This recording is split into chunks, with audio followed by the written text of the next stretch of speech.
Gue tuh nggak langsung kuliah. Gue kerja dulu, karena nggak punya uang. Kerja apa? Jadi sales voucher. Kak, kami dari Yayasan House Iya, kami iya, ingin iya. menjual voucher ini. Jadi lo awalnya kenal Chandra Leo di UMN. Salah, gue kenal Chandra Leo waktu di sekolah. Kita satu sekolah. Dulu beatbox bareng lah. Jadi sebenarnya nama Beat itu tuh dari gara-gara grup kita. Dulu kita punya grup namanya Beat Boys. Nama gue David Beat, Adi Beat. Nah Chandra juga harusnya Chandra Beat, tapi dia nggak ganti. Dan kita tuh dulu ikut Indonesia's Got Talent season 1.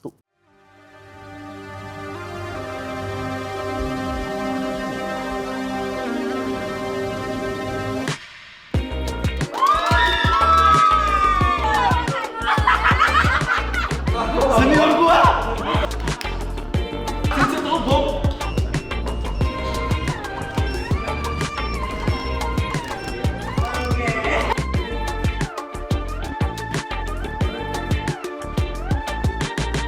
Leo Cindo Boy! Oke. Kenapa gitu ya sekarang ya? Lil Cindo Boy gitu ya? David Beat. Ya, what's up. Kita syutingnya di habitat lu nih, Iya bener ya. Jakarta Utara. Seneng banget gua. Oh ya? Udah lama kesini gitu. Lu berarti tinggalnya sekarang daerah? Gue sekarang tinggal daerah Jakarta Barat. Nggak jauh-jauh banget, cuman nggak deket-deket juga. Jakarta Barat.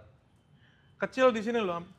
Kecil sebenarnya sih di nyerempet sini lah. Dulu gue kecil tuh di daerah Teluk Gong kalau tahu. Oke. Jadi karena nenek gue dulu punya toko sederhana aja ya, bukan toko seperti, Toko apa? Toko apa? bukan toko besar, toko benang, renda, Oke, jual-jual alat-alat jahit gitu. Mote, buka toko di Pasar Baru di bawahnya. Oh. Dulu tuh sebelum itu di toko 3, pindah-pindah. Jadi kayak masa kecil gue daerah sini lah. Orang tua lo ngapain? Orang tua gue, gimana menjelaskan ya, saya ini kan rumah rusak. Oh iya. Oke. Jadi orang tua gue, yang mana nih? Lu kecilnya tinggal lama apa? Jadi waktu kecil tuh gue tinggal sama om, sama nenek kakek. Anjay. Jadi sama Kyukyu, Kungkung, sama Popo. Mak gue itu tuh tinggal di luar. Dari gue kecil mak gue udah tinggal di luar. Bokap lu? Bokap gue tidak ada. Tidak ada, AFK. Iya, AFK. Pergi beli susu ya. Menghilang dari lane. Iya, menghilang dari lane. Ya, real broken home ya guys ya. Real. SD, SMP, SMA di sini. SD, SMP, SMA di sini. Di sini, enggak, gue pindah-pindah sih. Jadi TK, SD itu gue di Medan. Di Medan, tepatnya tuh di Belawan, kalau tahu. Oke. Ya. Di Belawan, di salah satu sekolah di Medan namanya Trimurni. Jadi bukan, gue tahu nih pasti orang-orang kayak Sutomo, metodis, muka gue gini kan. Enggak, di nama Trimurni di Belawan, Jalan Yosudarso. Gue masih ingat banget tuh. Habis itu pindah ke Jakarta, 3 SD pindah ke Jakarta. Jadi 4 SD gue di sini, di Teluk Gong. Di Teluk Gong, di sekolah namanya Pusaka Abadi. Habis itu pindah ke Taman Permata Indah sekolahnya. Oke. Itu SD tuh. SMP pindah lagi. Gue sering banget pindah. Tapi tinggal masih sama Kungkung. Hah? Tinggal masih sama Kungkung sama Popo. Oke. Masih pindah terus gue. Pas di Medan tuh sama Kungkung sama Popo juga. Jadi waktu di Medan lengkap. Jadi nggak lengkap sih sebenarnya. Jadi kayak Kungkung, Popo, sama Kyukyu gua. Kyukyu itu om, by the way. Mak gua memang dari kecil tuh udah caps ya. Udah caps. Bokap gua ya sudah pisah lah. Ya udah gitu aja. Jadi pas pindah ke Jakarta, ya semua yang di Medan pindah ke Jakarta, keluarga inti yaitu adalah kakek nenek dan om. Kakek nenek dan om. Ya, Kungkung, Popo, dan Kyukyu. Oke. Kaget nggak dengan kultur sini? Kaget banget coy. Kaget banget. Lebih kagetnya adalah karena gue nggak bisa bahasa Indo. Anjir, Hokkien. Iya, jadi gue tuh di Medan tuh kecil tuh gue tumbuh dengan bahasa pertama gue Mandarin, bahasa kedua gue Hokkien, baru bahasa Indonesia tuh terakhir. Nah bahasa Indonesia orang Medan itu kan rada lucu ya. Iya. Dan apalagi gue tuh bukan di Medan kota, gue tuh di Medan pinggiran. Belawan. Ya namanya Belawan, daerah Belawan. Jadi tuh bisa dibilang gue di sana tuh lebih sering ngobrol, bahkan guru matematika gue ngajar gue pakai bahasa Hokkien gitu loh, paham kan? Jadi jatuhnya temen-temen gue, kawan-kawan gue orang Batak di sana yang benar-benar Batak, yang marga Sitorus gitu kan, dia pun bisa bahasa Hokkien gitu loh. Jadi gitu loh. Nyampur ya? Nyampur banget. Nah jadi bisa dibilang pas pindah ke Jakarta bukan hanya kaget dengan kultur, bahasanya aja nggak bisa gitu.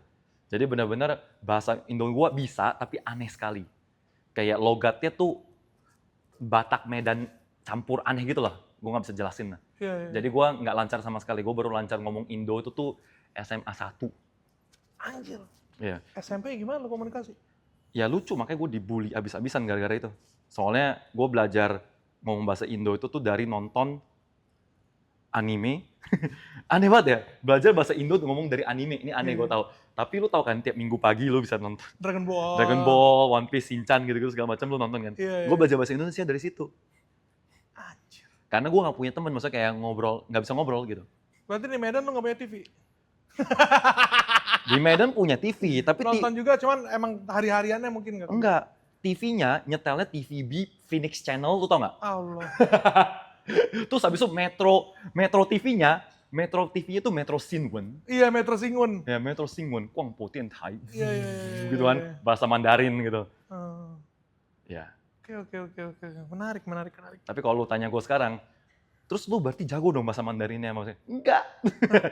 Gara-gara gue berusaha, pas pindah ke sini, gue berusaha untuk kayak gimana ya, gue mesti berbaur. Gue sadar gue mesti switch, kalau enggak gue nggak bisa ngobrol, gue nggak bisa sosialisasi seumur hidup.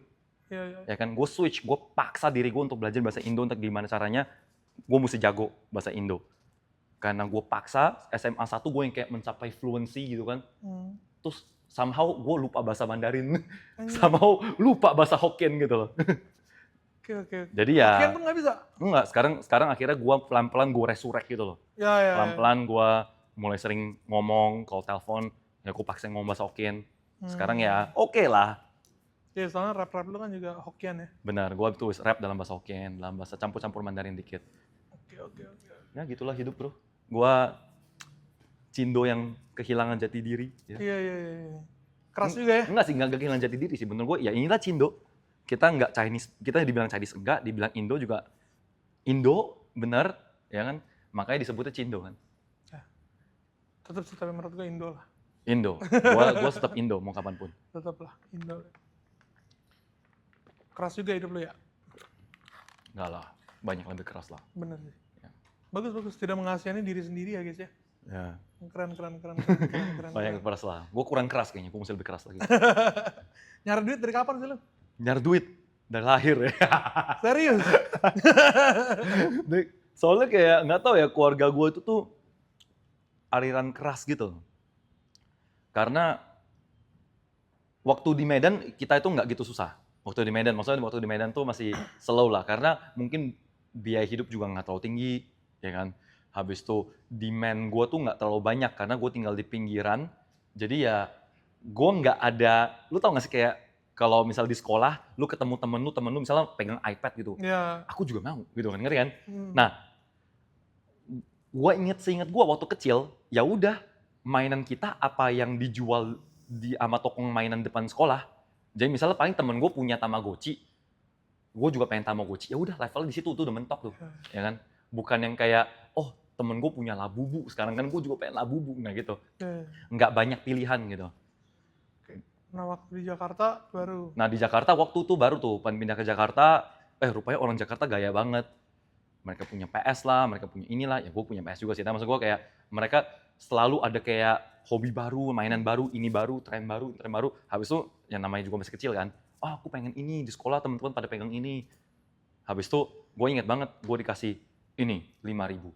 Gue yang kayak, untuk apa nih 5.000?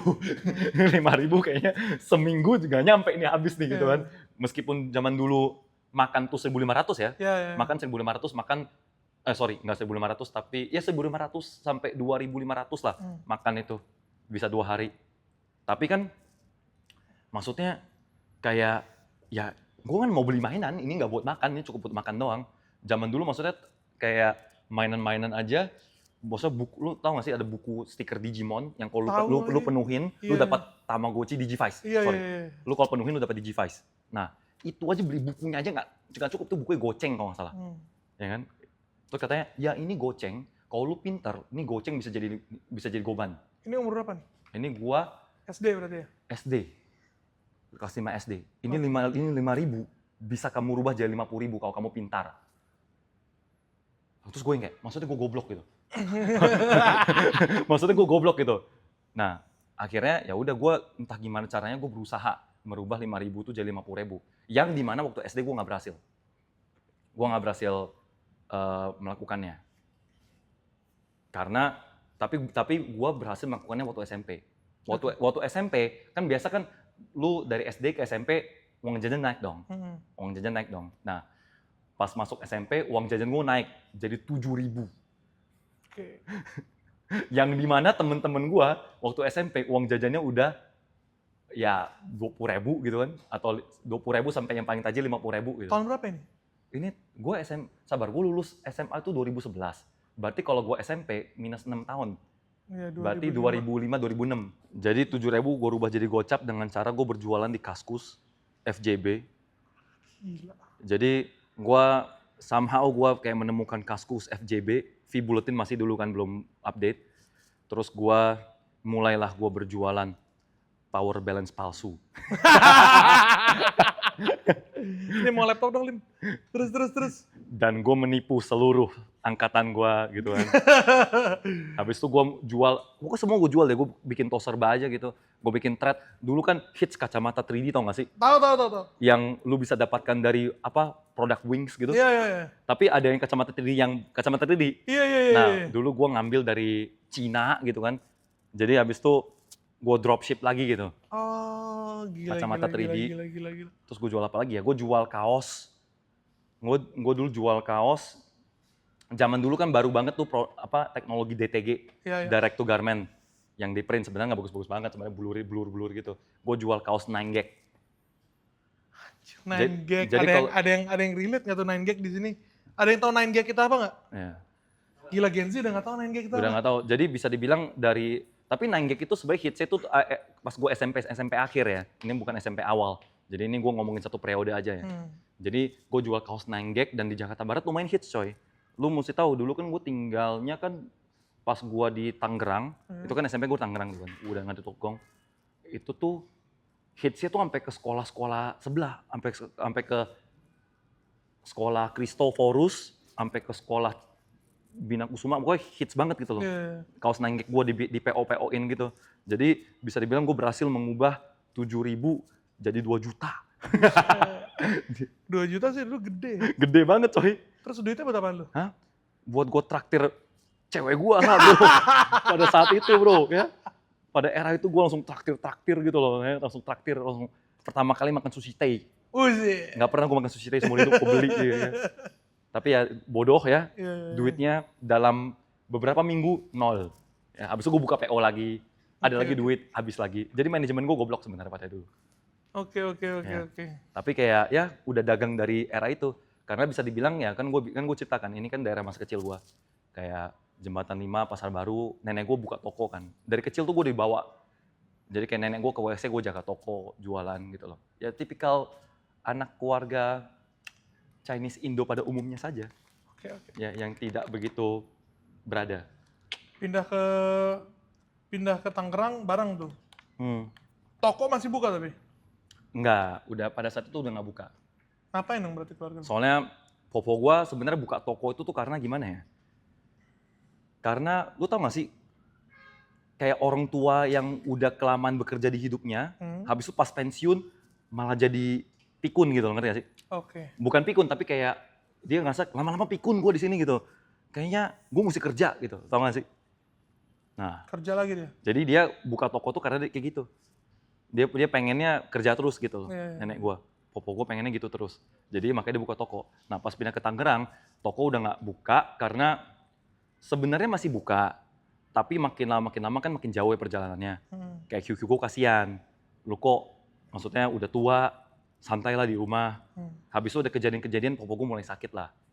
Mulai sakit, jadi kayak ya udah toko tutup aja lah gitu loh. Kayaknya bukannya dapat duit malah buang-buang duit. Dipakai berobat gitu loh. Lu kecapean ya udah tutup toko. Kalau QQ gue kerja di perusahaan. Kerja di perusahaan oven atau apa waktu itu ya, dulu lupa gue. Perusahaan Jerman gitu lah, lupa. Masih ada Kungkung Popo? Masih ada? Kungkung Popo sudah meninggal. Sudah meninggal. Sudah di tempat yang lebih baik. Kapan? Kalau Popo itu baru-baru ini, 2 tahun lalu. Itu baru, masih fresh, baru 2000, ya baru tahun lalu. Secara nggak langsung mereka berdua lah orang tua lu lah. Bisa dibilang kayak gitu. Sama QQ ya? Sama QQ. Hubungan lo sama mereka gimana? Baik, baik banget, Baik banget. baik banget. Kemarin juga sempat ngumpul kan, Imlek. Gitu. Popo sama Kungkung. Iya. Gimana waktu lo kehilangan mereka? Pasti hancur, ya. Bukan pasti hancur, memang hancur bro, Hmm. ya. Kan kalau gue kehilangan Kungkung itu tuh pas gue SMA itu kehilangan Kungkung. Kurang lebih SMA-an gitu kehilangan Kungkung. Itu, nah Popo itu tuh baru beberapa tahun terakhir. Hmm. Jadi pas kehilangan mereka gimana ya? Kayak gue ngerasa mungkin kayak gimana ya? Oke, gue mesti bahas yang lebih baik nih, karena ini possibly mak gue nonton ya, possibly QQ gue nonton. Jadi kalau waktu kehilangan Kungkung, gue cuman ngerasanya taunya sedih aja, karena dulu kan gue masih anak sekolah juga kan, SMP. masih remaja tanggung lah. Jadi gue taunya cuman sedih aja. Tapi waktu kehilangan Popo, itu sakitnya, gue kira gue udah melewati sakitnya Kungkung, Popo gue lebih kebal kali ya, enggak sama sekali. Ancur-ancur juga, tapi mungkin sakitnya lebih ada tanggung jawab beban yang gue pegang. Karena gue lebih kayak, anjing lah, gue kerja selama ini ternyata gue belum jadi orang bener. Gue belum jadi orang besar, paham gak? Jadi kayak gue belum jadi orang besar gitu loh. Dia, Popo gue meninggal tanpa melihat gue jadi orang besar. Penyesalannya itu ya? Ya penyesalan gue kayak gitu, penyesalan gue adalah gue belum sukses enough buat gue. Kayak Popo belum melihat cucunya jadi legend, gitu loh. Tapi ketika lu, oke, kalau Popo sih SMP lu belum inilah ya, belum segimana keluar terkenal. Kalau Kungkung yang baru 2 tahun lu ya, Kebalik, Popo yang Oke. baru beberapa tahun lalu. Popo mungkin udah ngeliat kali terkenalnya lu. Sempet, kayak pas awal-awal gua nge-YouTube itu kan, pas awal-awal kayak Popo, pas gua pulang gitu kan, pas gua pulang ke rumah, gua yang kayak, Po gimana, apa kabar gini-gini, terus makan, terus kayak Popo gua nanya, itu Popo ke pasar, itu ada banyak ibu-ibu tanya kan, itu David Beat apa ya? Kayak, David Beat itu apa ya? Katanya kayak Popo nggak inget ada nama Beat di belakang kamu gitu loh. Maksudnya di belakang nama kamu, seingat Popo nama kamu David aja gitu loh. Iya. Nggak ada Beatnya, Beat itu apa gitu. Ya dari situ kayak gue kayak ya senyum-senyum tipis lah, gue yang kayak boleh jadi Iya. gosip pasar bro. Ya, itu jaringannya tuh 6G bro, di atas 5G. Ya, lumayan. Oke lah kalau sampai pasar lah ya. Iya. Berarti orang umum juga udah tahu tuh. Lumayan mengagetkan boy. Iya kan? Ada yang naik Popo gue kayak gitu, padahal gue berusaha anonimus. Popo lagi beli angcu ya kan. Lagi beli samcan. Itu David Beat siapa ya? Iya, soalnya kayak ibu-ibu mereka yang di situ, jadi kayak itu anak gue nonton loh, gini-gini. Iya, anak gue suka nonton gini-gini. Terus Popo gue bingung, hah? Selama ini gue kira dia cucu durhaka aja gitu, nggak pernah pulang gitu kan, nggak pernah pulang, kayaknya di luar kayaknya dia nggak tahu ngapain lah gitu loh, tiba-tiba pulang-pulang udah tindikan, pulang-pulang tatoan nih, wah kacau lah hidupnya gitu. Iya. Jadi Popo gue pikir gue di luar jadi inkarnasi iblis gitu. Ya, dia taunya gitu. Oke. Ya. Berarti itu penyesalannya salah satunya adalah Kungkung Popo belum pernah lihat lu sukses. Iya. Ya sebenarnya sih kalau misalnya orang-orang rumah sih bilangnya kayak, lu udah oke lah, Iya. mereka bangga lah gini-gini. Tapi enggak sih, gue nggak tahu, gue punya kayak, Standar lu sendiri. iya standar gue ketinggian aja. Kayak gue ngeliat ukuran sukses, kan ukuran sukses setiap orang beda-beda ya. Ya gue sih pengennya Popo gue lihat gue jadi sesuatu yang lebih besar dari sekarang jauh gitu. Maksudnya sesimpel kayak Popo gue lihat gue merit punya rumah gitu. Simpel aja gitu sebenarnya kan. Punya rumah yang kayak Mangga 2 Square gitu. Terus buka toko lagi. Iya, buka toko lagi. Itu dia the best boy. Kayaknya dia lebih bangga itu deh. Dia kalau gue buka toko kayaknya dia bangga deh. Tapi lu sempat membahagiakan Popo nggak sih? Gimana tuh? Ketika lu sudah punya penghasilan gitu, ada nggak yang lu kasih ke dia atau gimana gitu? Ya gaji pertama gue ingat itu. Gaji pertama gue kan biasalah gaji pertama untuk traktir keluarga kan. Nah itu bisa dibilang pertama kalinya Popo gue yang kayak, wah udah besar ya. Udah bisa traktir ya. Tepok-tepok gitu loh. Nah dari... Traktir apa masih ingat? Hah? Traktir apa? Simple banget, traktirnya Chinese food. Chinese food? Chinese food di daerah Duta Garden atau apa gitu namanya. Lupa gue. Itu traktir namanya Ahwa Chinese Food, enak gitu. Nah, traktir di situ, terus dia yang kayak "Wih," gitu kan. Nah, dari situ, dari gue liat muka Popo gue kayak gitu, untuk pertama kali di hidup gue, ya, akhirnya dia memuji gue. Selama ini gue selalu direndahkan, dikata-katakan, maksudnya kayak, tapi direndahkannya tuh nggak jahat, Ya, tapi di challenge lah. ya membuat gue tuh terbakar dan membuat gue sakit hati juga at the same time. Nah, tapi Oke. jadi kayak waktu kecil gitu kan, kayak lu kan gue dulu belajar beatbox lah apa segala macam. Lu pikir beatbox ini main-main ludah ini bisa dapat duit ya gitu. Ya biasalah tipikal orang tua. Dapat duit tuh jadi dokter gitu. Nah, tipikal lah. Tapi dia bisa melihat gue melakukan hal yang bukan-bukan, dapat duit, dia ada kesenangan di situ. Dan ya gue pengen banget mempertahankan wajah itu. Maksudnya kayak wajah bangga itu pengen gue pertahankan. Makanya gue yang kayak, oke, gue akan caps dari rumah dan gue akan memulai journey gue untuk menjadi orang sukses. Ternyata saya tidak sempat. Tidak sempat. Tunggu bentar lagi padahal. Iya. Gitu. Berarti David Beat itu dari beatnya beatbox. Beatnya beatbox. Oke. Awalnya beatbox. Dari 2010 nih nama berarti. Oke. Dari 2010. Terus lo keluar dari rumah lo kemana? Sebenarnya gini sih, keluar dari rumah, gue dulu tuh nomaden gitu. Jadi terima kasih pada seluruh teman-teman gue yang selalu memberikan tumpangan rumah-rumahnya, gue tumpangi gitu ya. Bukan karena gue gak nyaman di rumah, tapi jatuhnya kayak apa yang gue buat di rumah, kan orang rumah gue kan bisa dibilang agak old school ya. Jadi mereka tidak mengerti apapun yang gue kerjakan di rumah. Paham kan? Paham. Kayak sesimpel kayak misal kita edit video, buat mereka tuh kegiatan nggak berguna. Paham gak sih? Cuma di depan komputer doang, ngapain Iya, lu? buat mereka tuh kegiatan yang tidak berguna. Ya kan? Edit video apa lo? Oh, dulu awal-awal ya, gue ngedit video kayak skit-skit Instagram, kan Instagram belum ada video kan. Jadi pas era Indofitgram tuh, era Indofitgram gue masuk Riding the Wave juga gue. Oke. Dari situ edit video, atau sesimpel kayak gue punya video beatbox, gue edit sendiri gitu, biar cantik aja gitu. Itu aja mereka yang kayak, apa sih yang lu kerjain setiap hari gitu. Oke. Tidak ada uangnya, lu jual, maksudnya kayak di pikiran mereka adalah lu kalau misalnya mau kaya, lu jual produk sesuatu, lu dagang, gitu kan. Berarti lu nggak sempat kuliah? Gue kuliah sempet. Di mana? Gue kuliah 2 kali. Di mana ya? Dan nggak ada yang lulus ya? Nggak ada dong. Kalau ada mungkin saya nggak di sini. Gua kan lulus SMA 2010. 2010 lulus SMA. Salah, 2011. Oke. Habis itu gua tuh nggak langsung kuliah. Gua kerja dulu karena nggak punya uang. Kerja apa? Gua kerja, wah banyak sekali ya. Tapi karena gua bisa dibilang udah punya pengalaman dari dagang di Kaskus dan lain-lain segala macam, tipu-tipu orang jual power balance.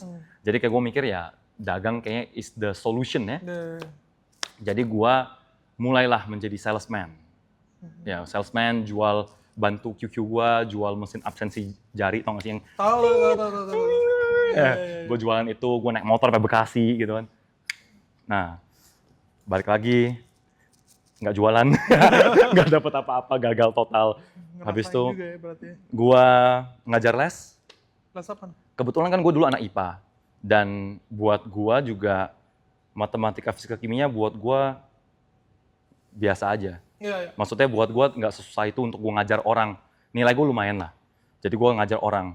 Gue ngajar anak-anak penabur gitu. Jadi gue ngajar les, ngajar privat, ngajar tempat les juga.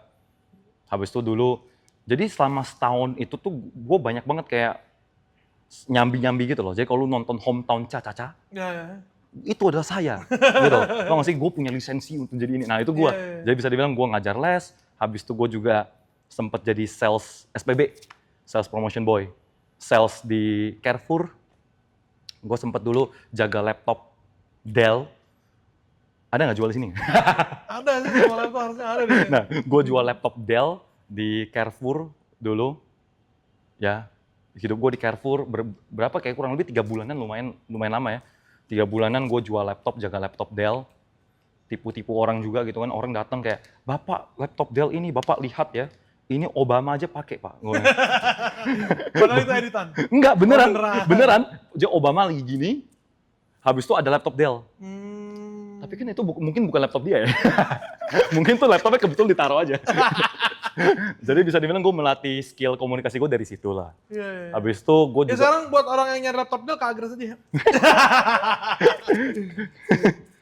Ya gitu, gue habis itu sempat juga jadi sales voucher. Lu tau sales voucher nggak? Tahu. Jadi orang-orang yang jual voucher, tau gak sih? Kayak lu pernah kan di mall di Jakarta atau di mana, Kak kami dari Yayasan House, kami ingin menjual voucher ini, nanti yang akan disumbangkan 10.000. Iya. Tapi ini vouchernya banyak. Nah gue sempat jadi sales itu juga berapa bulan. Keliling berarti tuh. Keliling. Gokil. Keliling mall, keliling mana-mana. Sebenarnya yang di mall kan sebenarnya nggak boleh jualan ya. Iya. Maafkan saya. Hasil. Iya. Gokil. Baru habis itu lu kuliah di... Kuliah lagi dan... Gimana sih lu kuliah? Jurusan apa aja? Nah, pas gua kuliah lagi itu tuh gara-gara gua itu tuh intinya adalah gua ngelihat teman-teman gua mulai FOMO. Maksudnya teman-teman gua menikmati masa kuliahnya gitu kan. Gua lihat teman-teman posting di Facebook gitu kan. Wah, seru banget ya kuliah gitu loh. Gua juga pengen kuliah gitu. Tapi gua nggak punya uang. Habis itu pada saat itu, lu tau gak gua lagi ngapain pas gua lagi kayak gitu? Gua lagi jual bakmi. Gua pernah jual bakmi. Bakmi sendiri, brand sendiri atau? Iya, brand sendiri. Maksudnya jual mie. Iya. Jual mie di Citra. Di salah satu ruko di Citra gue jual mie.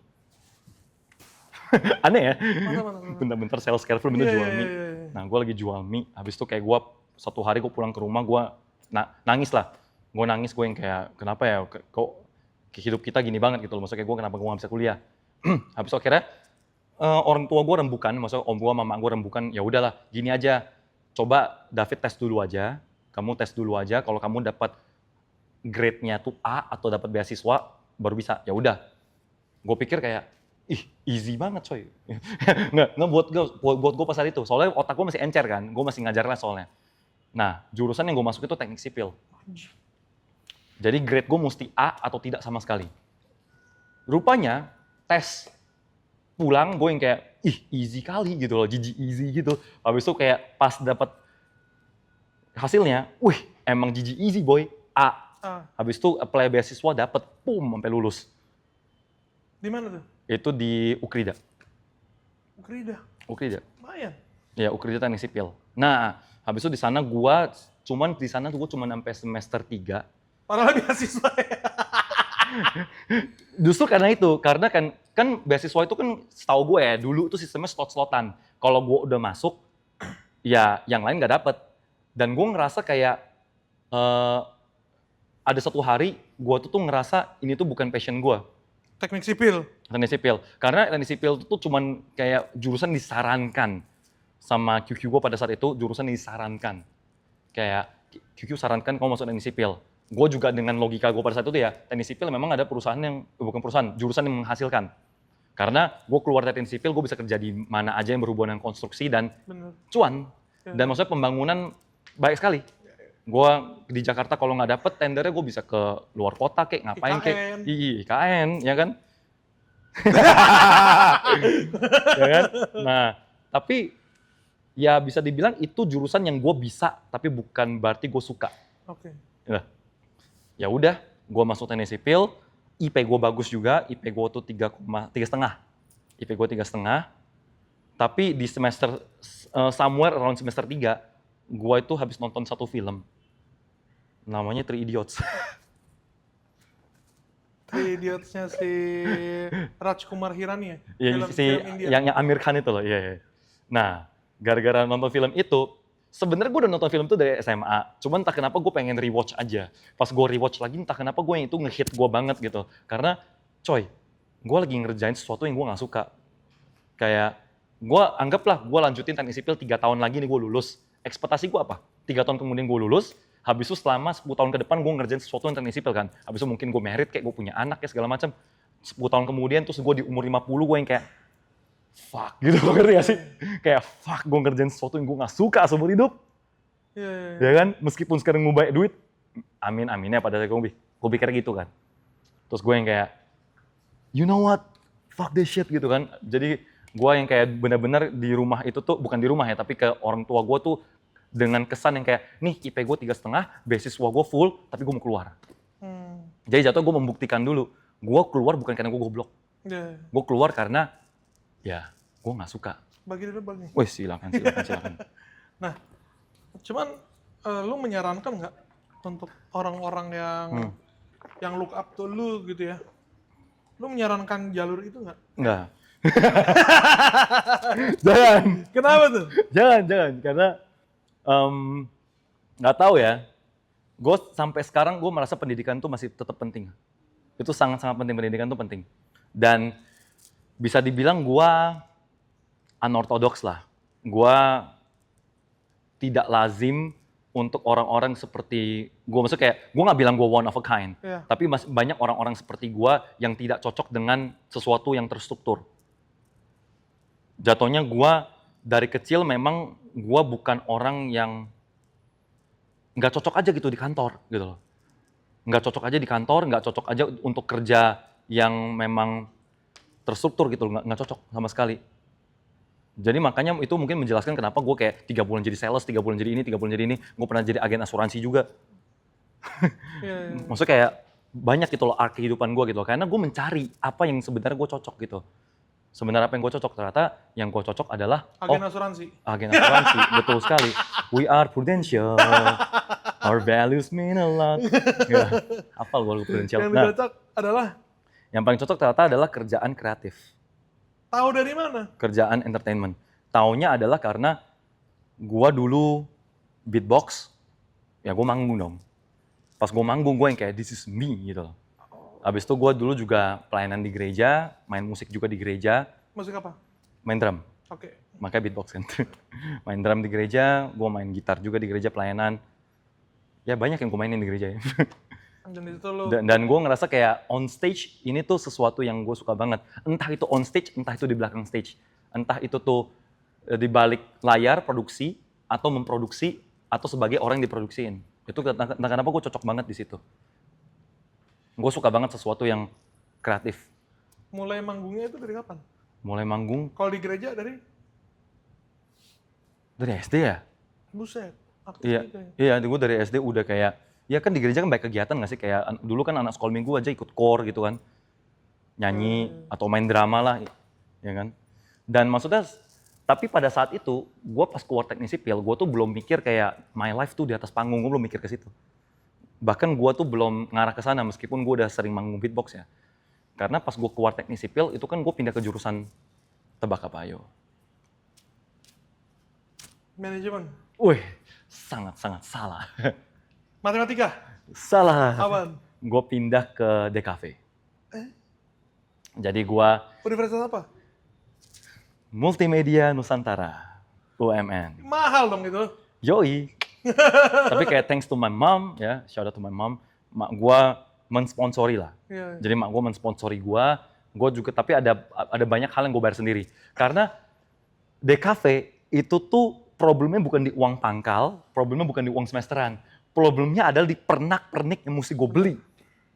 Buat Yang tugas-tugas yang ternyata nggak kalah mahalnya. Dan itu tuh gue, ya maksudnya mak gue udah bantuin sponsorin sebagian besar uang pangkal dan lain-lain, ditambah dengan uang gue sendiri, gue nggak mungkin minta lagi. Jadi mau nggak mau gue mesti cari duit sendiri untuk tetek bengeng ini. Dan di saat itu pas banget timingnya gue juga baru mulai YouTube, baru mulai konten kreator, baru mulai konten segala macam. Jadi kayak ya udah, gue bisa ngebiayain diri sendiri, mulai MC. Oh, oke. Dan pada saat itu adalah aim gue adalah gue kalau lulus dari DKV ini, gue dulu jurusan animasi ya, gue lulus dari ini, gue pengen jadi komikus. Ini David yang bener nih hidupnya nih. Teknik sipil mau jadi komikus, sales Carrefour asuransi. Tiba-tiba gambar komik, lo bisa pikir gitu. Jauh banget ya. Lompatnya tuh jauh-jauh banget semuanya. Ya sekarang nge-rap yang benernya lu. Ya, gue pengen jadi komikus. Jadi dulu gue tuh fokusnya di ilustrasi. Gambar-gambar. Ya, begitulah. Gambar-gambar di DeviantArt. Ya, ikut kelas, course, habis itu gambar. Tapi gue cabut di semester 5. Kenapa? Kenapa cabut-cabut? Karena, gini ya. Nilai bagus nggak? Hah? Nilai bagus nggak? Bagus. IP gue awal-awal bagus kok. Kalau nggak salah, Semester 1 tuh 3,6. Habis itu semester 2 ya mulai turun dikit-dikit lah. Mulai turun dikit-dikit. Karena gini, problemnya adalah gue mulai nge-YouTube, mulai dan lain-lain. Dan mulai menerima pekerjaan seperti MC. Habis itu gue mulai kayak ada ya kerjaan-kerjaan offline. Yang mengharuskan gue untuk tidak datang kampus. Keluar kota lah, apa segala macam. Bisa dibilang YouTube gue mulai take off lah. Habis itu gue ngonten segala macam. Jadinya gue nggak sempet untuk bikin tugas animasi. Yang gue mesti lock in banget untuk ngerjain itu kan. Dengan laptop busuk gue. Jadi ngerender 18 jam. Ya kan, laptop gue udah wang gitu kan, udah kayak pesawat jet. Laptop gue bukan seperti yang dijual di Agres, bukan ya. Enggak ya. Kacau ya laptop gue ya.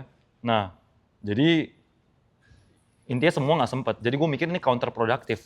Gue finally di jurusan yang gue suka banget, di mana setiap harinya masuk kelas tuh gue enjoy banget. Tapi di saat yang bersamaan, gue nggak bisa masuk kelas karena gue butuh duit. Dan duitnya gue pakai untuk membiayai hal-hal gue di kampus yang di mana gue nggak masuk. Kan konyol, counterproductive. Jadi you know what, kayak let's go, kita caps. Gue kayak bye-bye animasi, sedih banget gue. Tapi ya mau gimana lagi. Gue ngerasa kayak kalau one day gue ada jalan yang gue pasti kembali ke sini. Jadi kalau one day gue punya semua kekayaan gitu kan, gue akan kembali lagi ke sini pasti. Gue bakal bikin komik ketika gue umur 70 kayaknya. Kayak Kentucky Fried Chicken gitu kan. Ya. Siapa tahu gue jadi Colonel Sanders gitu. Pensiun, ngapain ya? Bikin komik gitu. Terus konten lu take off, itu konten prank berarti ya? Konten yang pertama kali take off itu tuh beatbox dulu.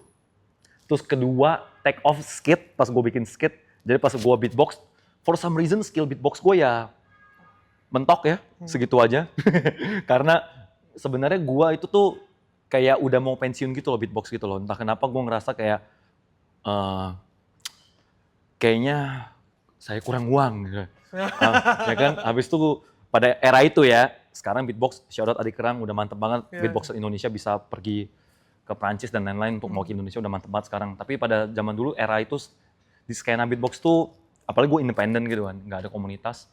Jadi ya, nggak bisa, gue ngerasa gue nggak kemana-mana. Dan semangat gue juga turun. Dan teman beatbox gue pada saat itu juga Chandra, udah fokus ke sinematografi. Chandra Leo? Ya. Jadi lu awalnya kenal Chandra Leo di UMN? Salah, gue kenal Chandra Leo waktu di sekolah. Kita satu sekolah. Wow, Chandra Leo satu sekolah sama David Beat. Gila. Pada kayak belum pada tahu ya? Gua, Tommy, Chandra, satu sekolah. Oh gitu, berarti udah lama lo sama Chandra. Ya. Dulu Chandra pinjam buku cetak ke gua. Lu tahu kan kalau misalnya kakak kelas yang buku cetak yang udah nggak kepake, pinjamnya ke kakak kelas kan. Gue pinjemin ke adik kelas gua, Chandra. Anjir, Chandra gila. Nah. Aneh banget sih ini. Gitu, Chandra ke rumah gue minjem buku cetak buat difotokopi. Oh, tapi dari dulu udah deket sama Chandra? Gue deket sama Chandra, dikenalin sama temen gue. Ada teman komplek gue yang kenal Chandra, kebetulan satu sekolah. Habis itu, ya intinya Chandra dulu beatbox bareng lah. Jadi sebenarnya nama Beat itu tuh dari gara-gara grup kita. Dulu kita punya grup namanya Beat Boys. Beat Boys. Jelek banget namanya, keren banget. Namanya Beat Boys, dan kita tuh dulu ikut Indonesia's Got Talent season 1. Anjay, ini isinya siapa ya? Chandra Liao, David Beat. Ada satu temen gue namanya Adi ya. Adi tapi dia sekarang ya udah jadi bos dia sekarang bisnis stainless.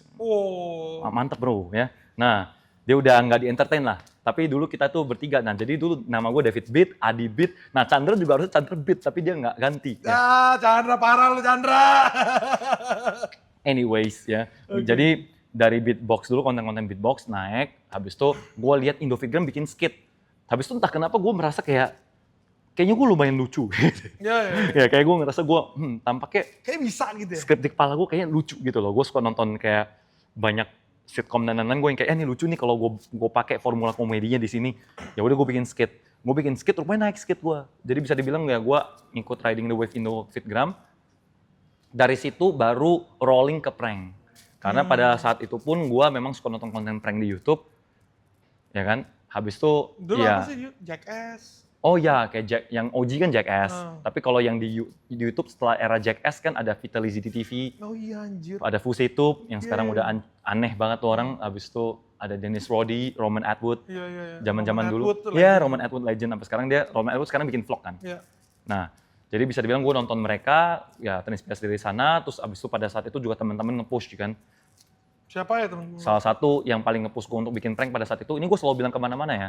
Kalau bisa dibilang Mas YB ya, Bapak YB, Oh, Bapak. YB Reza Arab, jadi dia bilang kayak, lu bikin prank aja dah. Soal tingkah laku tiap hari udah nggak benar juga gitu.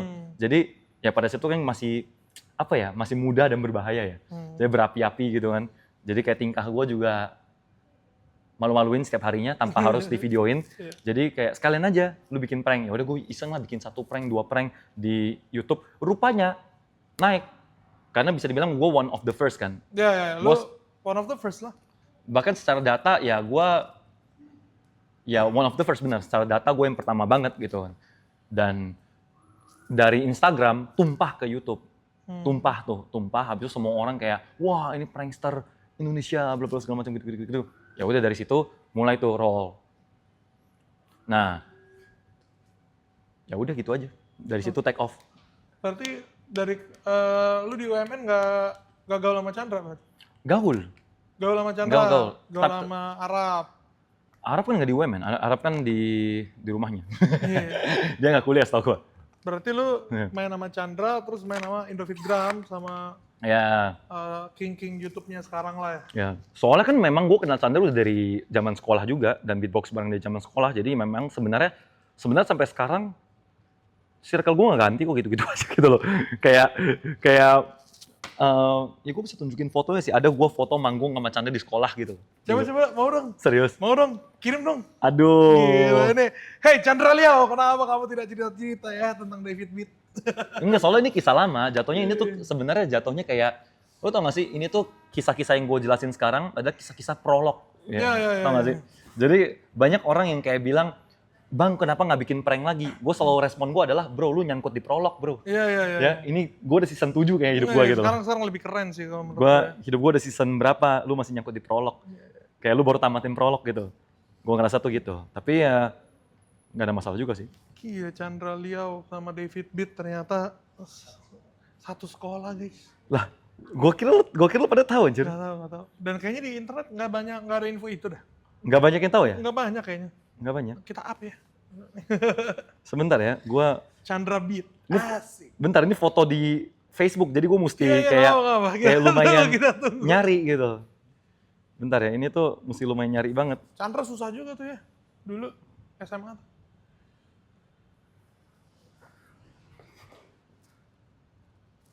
Ini Bang Iya. Mutiara Bangsa School, nah ini. Gokil. Screenshot dong. Gue mau. Oh lu mau ya, ntar gue kirimin ya. Iya. Ntar gue kirimin ya. Ini Tahun 2000, oh ini gue jadiin profil tuh 2012. Sebenarnya ini gue udah lulus nih. Ini sebuah foto lama berarti. Nih, gue sama Chandra nih. Di mana nih? Indonesia's Got Talent. Terus masuk nggak lu? Hah? Masuk nggak? Kagak masuk. Kita yang masuk Laurentius Rando. Hah? Ngapain dia? Gue pertama kali kenal, gue Chandra sama Rando, kita kenal sebelum era YouTube. Kita kenal tuh di Indonesia's Got Talent, di ruang tunggu. Dia ngapain? Beatbox. Oh, Rando. Berarti lu masih dekat sama Rando sampai sekarang? Kemarin ketemu ngobrol-ngobrol, kemarin ada satu festival, ya festival by Winda Basudara, Motion Anime Festival. Gue kan manggung di sana kan, gue manggung. Rupanya Rando juga manggung. Jadi ketemu di green room, ngobrol-ngobrol aja. Oke. Gitu. Rando salah satu konten creator yang gue nggak suka ya. Waduh. Gak apa-apa, gak ada masalah ya. Nggak apa-apa. Gak ada masalah, kan maksudnya kayak preferensi kan luas. Maksudnya, ya gue sih ke Chandra gue juga bilang gue nggak suka konten dia. Oh aman aja. Aman aja, dan gue ngomongnya langsung, nggak kayak di belakang kita ini juga langsung juga nggak apa-apa, si Rando tahu. Aneh soalnya waktu dia jual barang dari fansnya, sebenarnya hak dia, cuman itu menurut gue aneh. Terus bayar 10.000, cuman juga gue bahas sama Marlo. Respon lo gimana tuh? Menurut gua kurangnya sih. Enggak, gua ngomong sama dia, maksudnya kayak kemarin pun pas ketemu di Green Room, kemarin di G-Expo, gue bercandain ke dia gitu loh. Gue bilang kayak bayar ceban jual keyboard. Dia udah berdamai sama jokes itu dan dia chill banget, dan gua maksudnya ya gua rasa dia juga menyadari perilaku dia rada kurang dulu, ya kan? Boleh sih kita undang Rando ya, gue kepengen ngobrol. Dia di Bali tapi coy. Oh iya. Bali, lu ke Bali dah gitu. pengen tahu aja dulu tuh kayak apa. Terus kan dulu kan Rando, lu, Chandra tuh terkenal di waktu masih masih cari jati diri sebenarnya. Iya, semua juga masih cari jati diri. Sampai Ya, sekarang sampai juga. sekarang juga, cuman dulu masih Ya. labil banget lah, ya kan? Ya, itu yang gue pengen penasaran di masa itu tuh apa yang dipikirin. Pengen tahu, beneran pengen tahu sih gue. Oke. Jadi yang nge-push lu buat konten itu King YB. Enggak juga sih, karena kan gua kan udah ngonten Oh, berarti yang nge-push lu untuk konten prank? untuk konten prank, itu benar ya. Oh, Kan jatuhnya kalau ngonten ya dari SMA udah bikin-bikin. ya, Dari SMA udah bikin-bikin. Udah ngedit video. Udah ngedit video dan lain-lain kan. Dan terinspirasi dari Chandra juga. Chandra pada SMA kan dia kan ikut-ikut kompetisi terus tuh. Oh, iya. Zaman dari SMA. Jadi gue lihat dia, gue juga pengen lah belajar edit video, siapa tahu guna gitu loh. Oke. Gitu. Jadi tapi kalau yang nge-push gue untuk bikin konten prank tuh dia. Tapi gue bikin konten prank juga sebenarnya nggak selama itu. Gue fokus di prank itu kurang lebih setahunan. Setahun 2 tahun, habis itu gue switch kan, gue bikin vlog, gue bikin apa. Habis itu gue mulai MC, gue mulai sering MC event, sering MC klub, dan lain-lain. Oke. Jadi ya, sebenarnya kalau misalnya gue ketemu orang sekarang yang kayak masih ingat gue karena prank aja, gue kayak ngerasa kayak Mia Khalifa gitu tau gak? Siapa sih Mia Khalifa? So-soan deh. Soalnya kayak gue lihat Mia Khalifa itu tuh cuman jadi porn star, itu kan kalau nggak salah berapa bulan doang kan. Dia ceritanya sih gitu katanya. Tapi memang selama berapa bulan tuh dia hustle banget, videonya banyak gitu kan. Tapi orang sekarang dia udah jadi investor lah, sekarang dia udah jadi bisnis woman apa gitu loh. Pokoknya yang keren-keren lah. Setahu gue sekarang pergerakan dia udah banyak. Tapi orang ingat dia masih sebagai porn star. Sebenarnya yang dimana sah-sah aja. Sah-sah aja karena Sah-sah aja. gue kalau diingat sebagai prankster nggak ada masalah juga karena memang itu yang nge-propel karir gue sampai sekarang kan. Jadi pokoknya kalau misalkan ketemu sama David Pitt, ya atau mau ketemu atau gimana, mau riset, jangan cuman keinget kalau dia pernah jadi porn star ya. Anjir, bos. Salah bro ya. prankster, sorry. Meskipun jadi porn star, ide yang bagus sih. Lil Cindo Boy, ya. Aduh. Got bang by, ya. Anjir, ngeri kali. Aduh. Oke, dari situ, berarti itu udah dari zaman lu di UMN baru naik banget lah ya? Ya, mulai-mulai lah dari situ. Mulai-mulai. Tapi ya naik turun, karena ya meskipun gini loh, era digital dulu nggak kayak era digital sekarang. Mungkin nih kayak berasa tua banget kalau gue ngomong sekarang, tapi era digital zaman dulu, followersnya pada gede-gede, duitnya kagak ada. Gue kasih tau aja. Karena dulu gede angkanya, viewsnya gede, angkanya gede, tapi kayak brand mau sponsor atau apapun itu kayak, ini Ya. emang ada yang nonton. Ya. Maksudnya kayak, ngerti gak sih, brand tuh masih takut untuk kerjasama, karena ini tuh sesuatu yang baru. Jadi sangat sedikit untuk mereka tuh mau mengeluarkan duit untuk bekerja sama. Jadi bisa dibilang zaman dulu ya kita kerja, maksudnya kita nge-YouTube pure passion, gitu. Benar-benar pure passion. Malah lu dapet duitnya jadi MC. Iya, makanya gue nge-MC event, makanya gue nge-MC klub, makanya gue ngerjain hal-hal lain karena gue butuh uang. Masih ingat gak job offline pertama lu? Job offline pertama gue, Wah. yang mana nih? Yang- MC event kah, MC klub kah, MC atau Yang pertama kali banget apa? pertama kali banget gara-gara gue naik sosial media. Job offline pertama. Job offline pertama itu tuh gue jadi MC untuk sekolah. Pensi. MC pensi. Sama siapa? MC pensi waktu itu tuh gue sendiri. Waktu itu ada partnernya, jadi kayak ada partnernya tapi MC juga. Oke. Ada partnernya MC juga. Itu tuh awalnya gue sendiri, habis itu mulai jadi partneran sama Arab, partneran sama Jovial, partneran sama Andi Garcia dulu nge-MC, sama Tommy Lim nge-MC. Sekolahnya yang putar-putar di Jakarta aja. Jadi kadang-kadang sekarang nih kalau misalnya gue bikin acara misalnya di klub atau apa gitu kan, ada guanya, terus tiba-tiba kucuk. Do you remember that you used to MC at my school? Blablabla. Gue nggak, hah? Gue sekolah yang mana? Gue ke sekolah yang mana? Ini ya blablabla. Oh, gue baru ingat. Gue kayak lu MC buat prom night sekolah gue. Terus kayak anjing lu udah gede ya sekarang, gitu loh. Kayak kadang-kadang sekarang gue kalau ketemu kayak orang yang sudah besar gitu sekarang gitu. Bahkan kemarin kayak di acara festival apa ketemu tiba-tiba ada bocah berotot gitu loh. Lu inget gak sih dulu lu ngajar gue matematika? Gue baru kayak, lu kenapa jadi tinggi gede gini? Gue yang kayak, what the hell gitu. Ya gitulah hidup. Iya. Dan pasti masih ngikutin lu semua sampai sekarang ya? Ya, habis itu kerjaan pertama gue talk show. Talk show lah. Jadi kayak waktu itu Binus bikin ada acara apa, Diundang, jadi speaker, oh gitu enggak ya. Jadi speaker ngomongin tentang topik sosial media dan gimana cara bikin konten. Ya biasalah gue bikin materi bawain. Oke. Gue ngeliat circle lu sampai sekarang bagus ya. Nggak berubah-berubah juga ya. Maksudnya, gue nggak pernah denger omongan yang kayak, David Pitt tuh gini.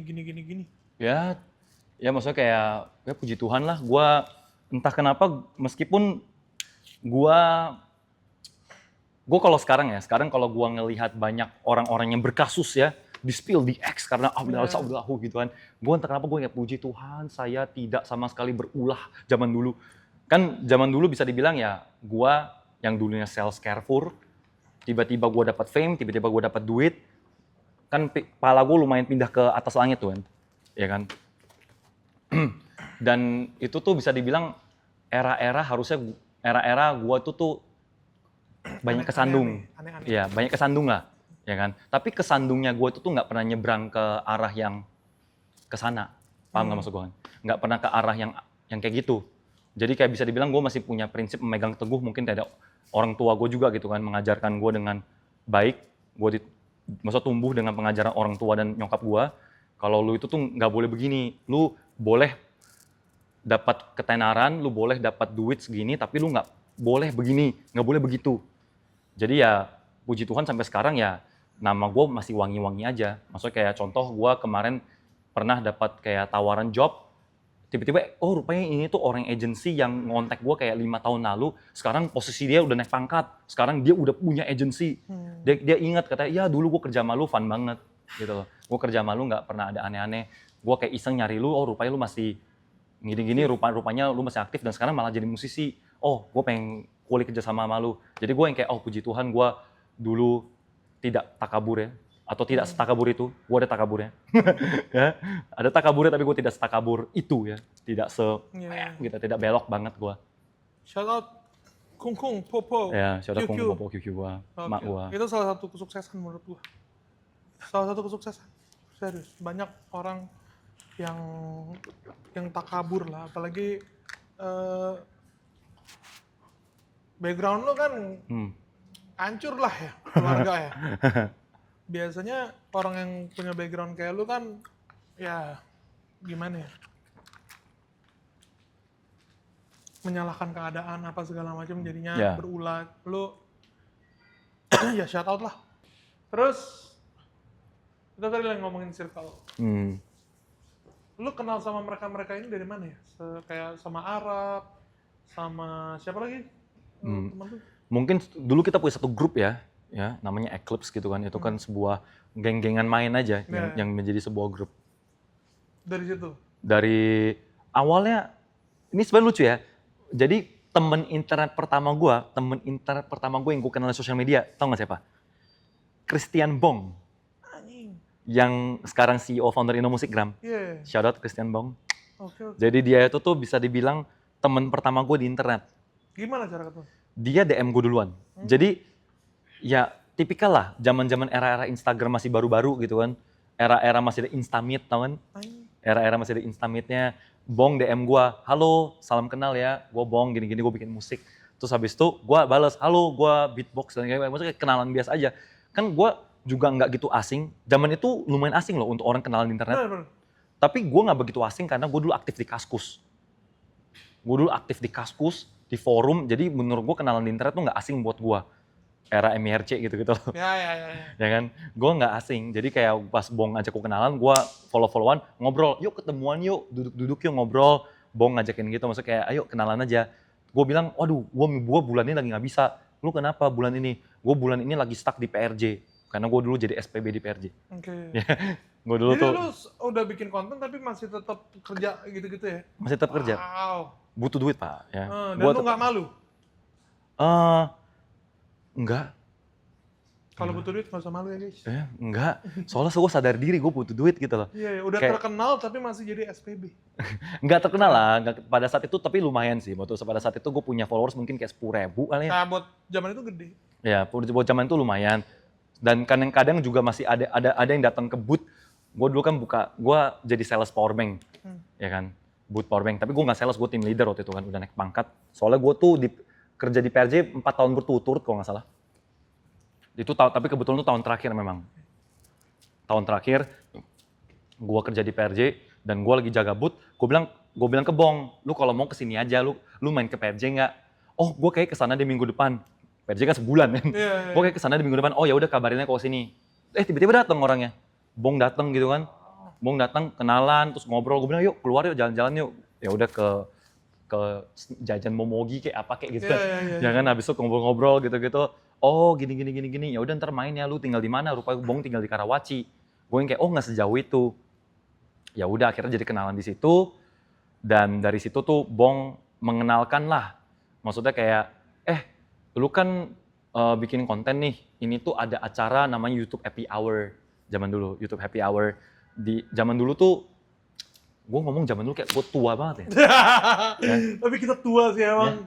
Gue benci tau gue tau ya. Kalau kita ngomong dulu tuh. Iya. Wah. kita kayak orang tua zaman dulu ya. Iya. Tapi ya begitu faktanya. Anjing. Nah, tapi memang dulu YouTube awal-awal itu tuh komunitinya masih kuat. Karena YouTuber belum banyak. Jadi kita tuh ada satu grup lain yang isinya YouTuber semua. Jadi YouTuber tuh masih bisa dihitung jari, masih segitu-gitu aja. Dari Google pun suka bikin event kayak dulu ada tempat di Jaksel namanya Pongmi. Anjing. Pongmi ya. Disewa buat acara YouTube malam itu eksklusif, disewa malam itu YouTuber semua datang. Terus kayak datang kenalan lah sama kenalan sama Nessie Judge, kenalan sama Nessie, kenalan sama semuanya kenalan di situ. Kenalan di situ. Ya kenal Jojo, Andovi, Arab gitu di situ. Tapi meskipun kayak dari tadi kayak ada kredit ke Arab, tapi gue mesti kredit satu orang lagi. Karena kalau bukan karena satu orang ini, mungkin gue merasa tidak diterima. Karena bisa dibilang pas gue datang ke acara YouTube Happy Hour, soalnya semua orang ini udah kenal. Semua orang ini sudah terkenal juga kebetulan. Subscribers mereka udah 80.000, 100.000. Gue channel subscribers 30 kayaknya. Gitu kan, maksudnya kayak kagak ada yang subscribe gitu kan. Gue masih awal banget, belum bikin prank gitu-gitu. Terus tiba-tiba gue duduk gitu kan, terus tiba-tiba di sebelah gue duduk Jovial. Terus gue liat muka dia liat muka gue. Terus dia yang kayak, wih, Jovial, kenalan. Terus gue yang kayak, David, salam kenal. Lu bikin apa? Lu YouTuber juga, lu bikin apa? Terus gue bilang, gue bikin ini, speed drawing, anjing. Dulu kan gue pengen jadi ilustrator kan, gue gambar-gambar gitu. Terus gue kasih lihat, terus Joe dia lihat dari awal sampai akhir videonya. Dia yang kayak, nice, this is very nice, bla bla bla bla bla. Habis itu Andovi datang, yo. David. Iya. Enggak kayak gitu. Dia yang kayak, yo, what's your name? David, salam kenal. Yo. So we're about to play Werewolf. Dulu Andovi masih internasional banget lah. Ngomong Indo masih jarang. Kayak, kita lagi mau main Werewolf. Terus gue yang kayak, Werewolf? Oke, main game Werewolf, ngajakin gue main Werewolf bareng-bareng. Terus gue yang kayak, coy, saya diterima di community ini. Gitu loh, gue yang kayak, ini semua hangat sekali gitu. Soalnya gue tuh duduk di pojokan gitu kan, gue kayak gak ada yang ngajak ngomong, gue gak kenal siapa-siapa gitu kan. Dan gue bisa dibilang, gue masih... minder lah, bisa dibilang minder lah. Ya. Karena gue yang kayak gue gak kenal siapa-siapa, dan gue lihat kayak semua orang ini keren lah. Semua orang ini punya bakatnya masing-masing, gue cuma tukang gambar, dulu gue mikir gitu kan. Nah, Jovial yang menerima gue sehangat itu, gue yang kayak wow. Jadi, shout out Jovial, Andovi, gokil emang. Meskipun dia lupa ini ya. Keren. Gue yakin Joe lupa, tapi ini gak bakal gue lupain. Dan gue juga gak bakal ngelupain Andovi ya. Gue sama Andovi sih gak deket. Gue sama circle Chandra, Andovi gitu gak dekat. Cuman kalau ngobrol asik. Gue nge-start podcast ini, guest pertama menurut gue harus Andovi. Dan dia udah sangat welcome. Sangat welcome. Jadi mantap. Ini udah akhir dari season ini. Gue mau shout out juga buat Andovi. Banyak ngebuka jalan buat orang lain. Wih, jadi Andovi Alpha, gue Omega ya. Gitu, jadi ya gokil sih emang mereka berdua itu ya. Ya, bisa dibilang ya mungkin jatuhnya adalah, lu tahu nggak sih domino effect gitu kan, dia mungkin memberikan kerikil kecil aja sebenarnya. Dia memberikan dorongan kecil aja sebenarnya buat gua. Mungkin ya gua nggak tahu kalau itu mungkin nggak terjadi, mungkin gua bakal di jalur yang berbeda, mungkin ya. Tapi kerikil kecil itu penting, dan itu yang gue sadari, gue tanamkan ke diri gue juga. Gue yang kayak ya, kalau yang tadi lu bilang, nama gue kan wangi-wangi aja gitu kan. Ya gue ngerasa ya tidak ada yang bisa di-spill dari gue, karena gue selalu berusaha gimana caranya gue nggak malu di masa depan. Karena gue itu tuh tumbuh tidak dengan orang tua, meskipun mengajar orang tua gue bagus, tapi ya bisa dibilang most of childhood gue, most of kayak gue upbringing gue tuh dari jalanan. Karena gue dulu di jalanan terus, jarang pulang, plus gue wibu. Ini aneh ya. Gue tumbuh besar dengan anime, manga, main game-game JRPG, gitu kan. Bisa dibilang gue ngerasa orang yang bisa punya komitmen ngikutin manga, ngikutin anime sampai tamat, main JRPG, Suikoden segala macam sampai tamat. Maksudnya itu kan sesuatu komitmen yang panjang. Lu kalau bisa tamatin itu, harusnya lu bisa punya empati, menurut gue. Jadi menurut gue orang-orang yang kayak wibu segala macam, menurut gue adalah orang-orang yang punya empati, level empati yang berbeda dengan orang pada umumnya. Dari gamers, wibu, sekarang kerjasama sama Sega. Woi. Gokil, mantap banget. Gokil. Perjalanan paling seru kayaknya selama kita di podcast ini. Seru banget. Seru. Ini gue rangkum loh, ini panjang banget loh, gue rangkum. Oke. Dari situ, dari pertemuan Ando sama Andovi, sama Jovial, terus dikasih dorongan juga sama Arab. Dari situ, habis itu lu kemana? Habis itu ya, meskipun gini ya, meskipun namanya dorongan-dorongan, tetap gue mesti hustle sendiri dong. Betul. Karena lu banyak sekali lah, kok apalagi lu udah ngikutin, lu udah bikin konten, maksudnya kayak dengan tim yang mantap kayak gini, lu sadar kan, kadang-kadang dorongan itu tuh nggak cukup. Lu mesti ada dorongan dari diri sendiri juga. Kalau nggak lu nggak bakal bisa maju. Banyak banget orang-orang yang kayak, meletus gara-gara sokongan A, B, C, D, E, habis itu ternyata dia naik bentar, terus dia entah kemana, karena dia terus-terusan mesti didorong. Karena dari dalam diri sendiri nggak ada drive. Semangat, nggak ada drive untuk hustle gitu kan. Tapi ya untungnya gue lumayan hustle, jadi ya gue lumayan kemana-mana, dari bikin prank, akhirnya gue stop bikin prank, karena balik lagi, gue mikir balik, gue kilas balik kayak prank kayaknya nggak buat gue. Karena balik lagi sama kayak teknik sipil lah gitu. Prank ini gue bisa. Gue sampai sekarang masih nggak punya malu. Santai aja. Kayak buat gue ngelakuin prank itu tuh biasa. Kayak ketemu sama orang random, gue peluk dari belakang karena prank, gue nggak ada masalah, gue nggak ada punya urat malu di situ. Cuman apakah ini yang mau gue bawa ke masa depan? Karena lama-lama ini juga mulai mengganggu keluarga gue. Mengganggu keluarga gue as in kayak, gue kan yang paling pertama ngebuka pintu prank nih. Gue salah satu yang paling pertama. Dan bisa dibilang prank gue zaman dulu juga lumayan ekstrim kan.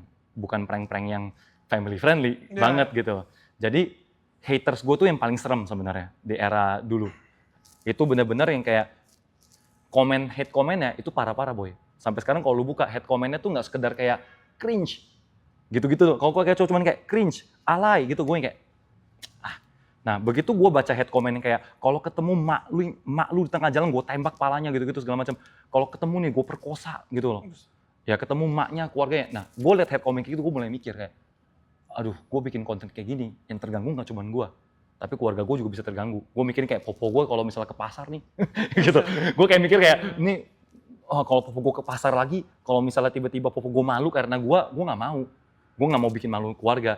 Gue mulailah di situ memikirkan kayak gue mesti ganti konten, gue mesti chef segala macam. Nah di situ gue mulai cari jati diri lah, bikin vlog. Habis itu di sana gue mulai ya aktif MC event, aktif MC di klub dan lain-lain segala macam. Mulai belajar stage presence gitu segala macam, mulai belajar. Dan ya bisa dibilang dari situ semua mulai shifting di situ. Itu udah era yang epic menurut gue ya. Dan salah satu yang ngebuka jalur buat Aidan sebenarnya ya beliau ini. Enggak lah. David Bit ya.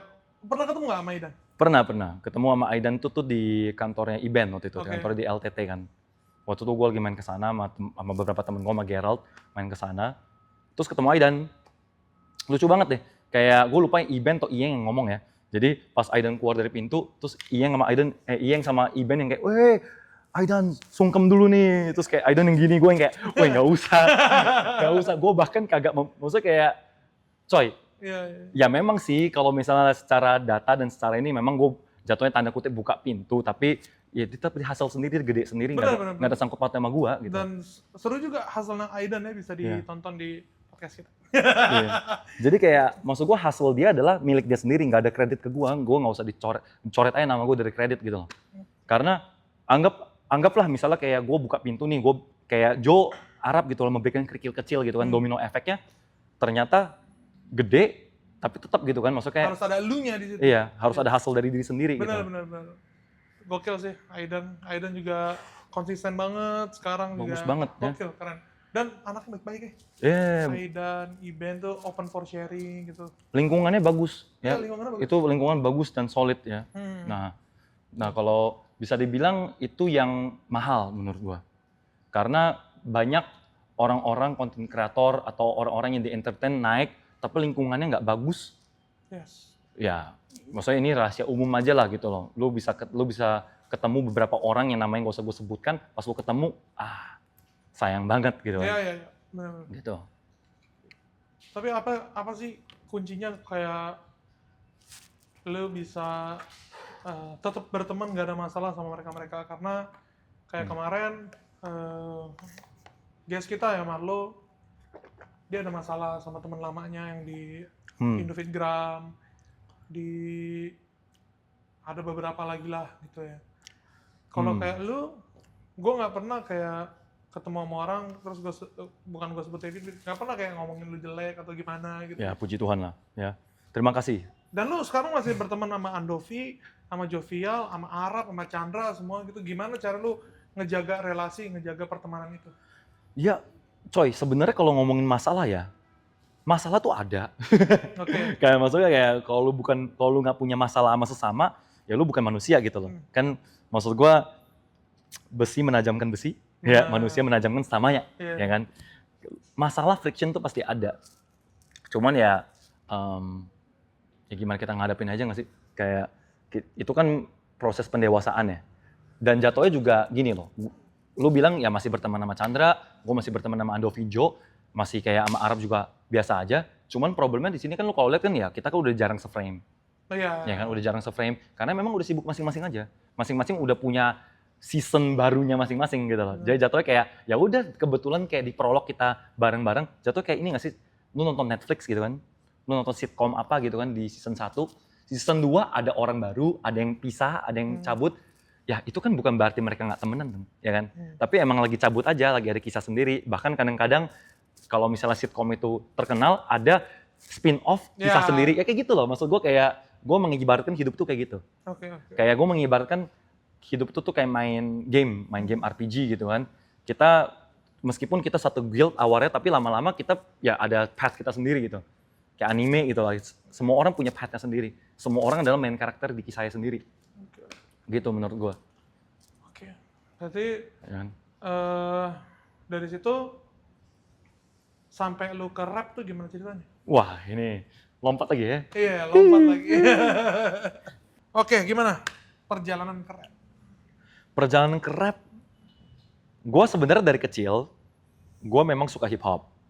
Bahkan lagu Inggris pertama yang gue hafalin di hidup gue, ya gue bukan terakhir kayak Livi Renata gitu langsung ngomong bahasa Inggris dan masuk international school, enggak. Gue nggak punya skill bahasa Inggris zaman dulu sama sekali.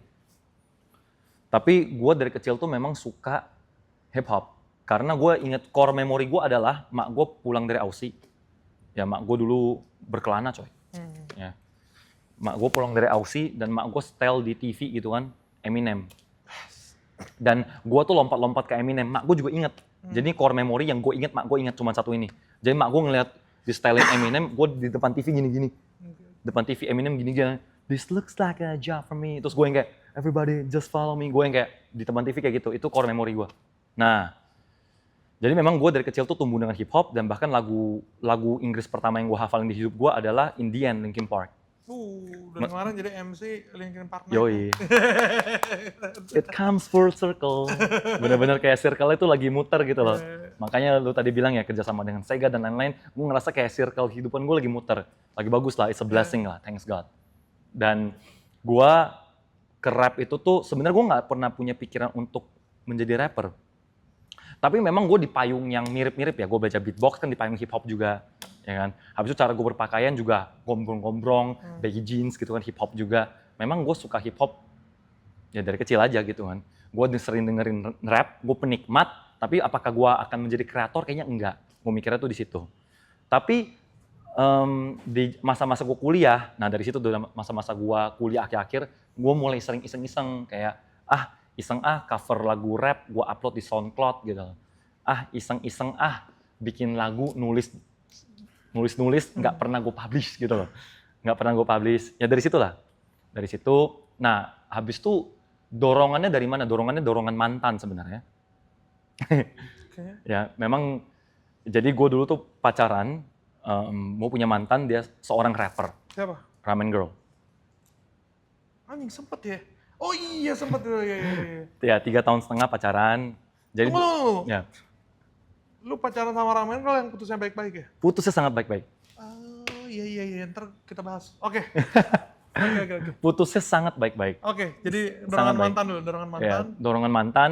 Tapi didorongnya juga nggak sedorong itu juga. Maksudnya dia nggak yang kayak lu harus nge-rap. Ya enggak sih, kayak gitu sih.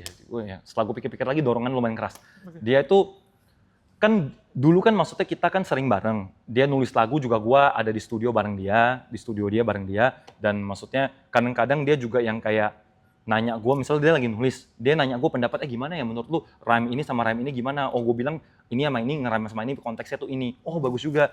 Jadi kayak gue kadang-kadang bantu dia tipis-tipis gitu loh. Dan kita juga bisa dibilang bonding karena rap. Oke. Bonding karena hip hop. Kita awal kenal PDKT juga karena hip hop lah. Aneh banget ya. Cintaku bersemi di hip hop. Tapi itu udah ya kisah lama lah.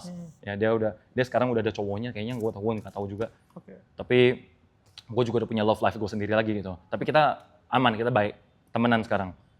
Masih saling support. Dan dulu itu tuh dia tuh sering banget kayak denger lagu-lagu gue yang nggak gue publish. Lagu-lagu latihan lah intinya lah, gue kayak nulis ngasal, nggak gue publish, kasih denger dia doang. Atau gue cover apa segala macam. Terus dia yang kayak, Fit, lu itu tuh low-key bisa loh gitu loh. Lu itu sebenarnya kalau lu mau jadi rapper, lu tuh bisa loh. Lu kenapa nggak coba aja rilis satu, nge-rap lah gitu. Maksudnya kayak ada dorongan itu. Tapi gue yang kayak enggak lah, gue iseng doang lah, enggak lah, gue tetap nge-YouTube aja lah, enggak mau nge-rap gue. Habis itu akhirnya singkat cerita, ya hubungan ini kandas gitu kan, kita putus baik-baik. Habis itu gue yang kayak masih mencari jati diri, habis itu ada era di mana Instagramku hilang ya. Sering Instagram lo hilang? Iya, ini udah Instagram ke-6 by the way. Itu Instagram hilang ya, itu another time. Itu cerita panjang juga ya. Itu another time, tapi intinya Instagramku hilang karena suwe ya. Gue nggak tahu kenapa, jangan tanya gue kenapa Instagram hilang. Gue juga nggak tahu. Orang Meta juga nggak tahu. Orang Meta gue tanya nih Ordal, nggak tahu kenapa. Hilang karena apa? Nggak tahu ya.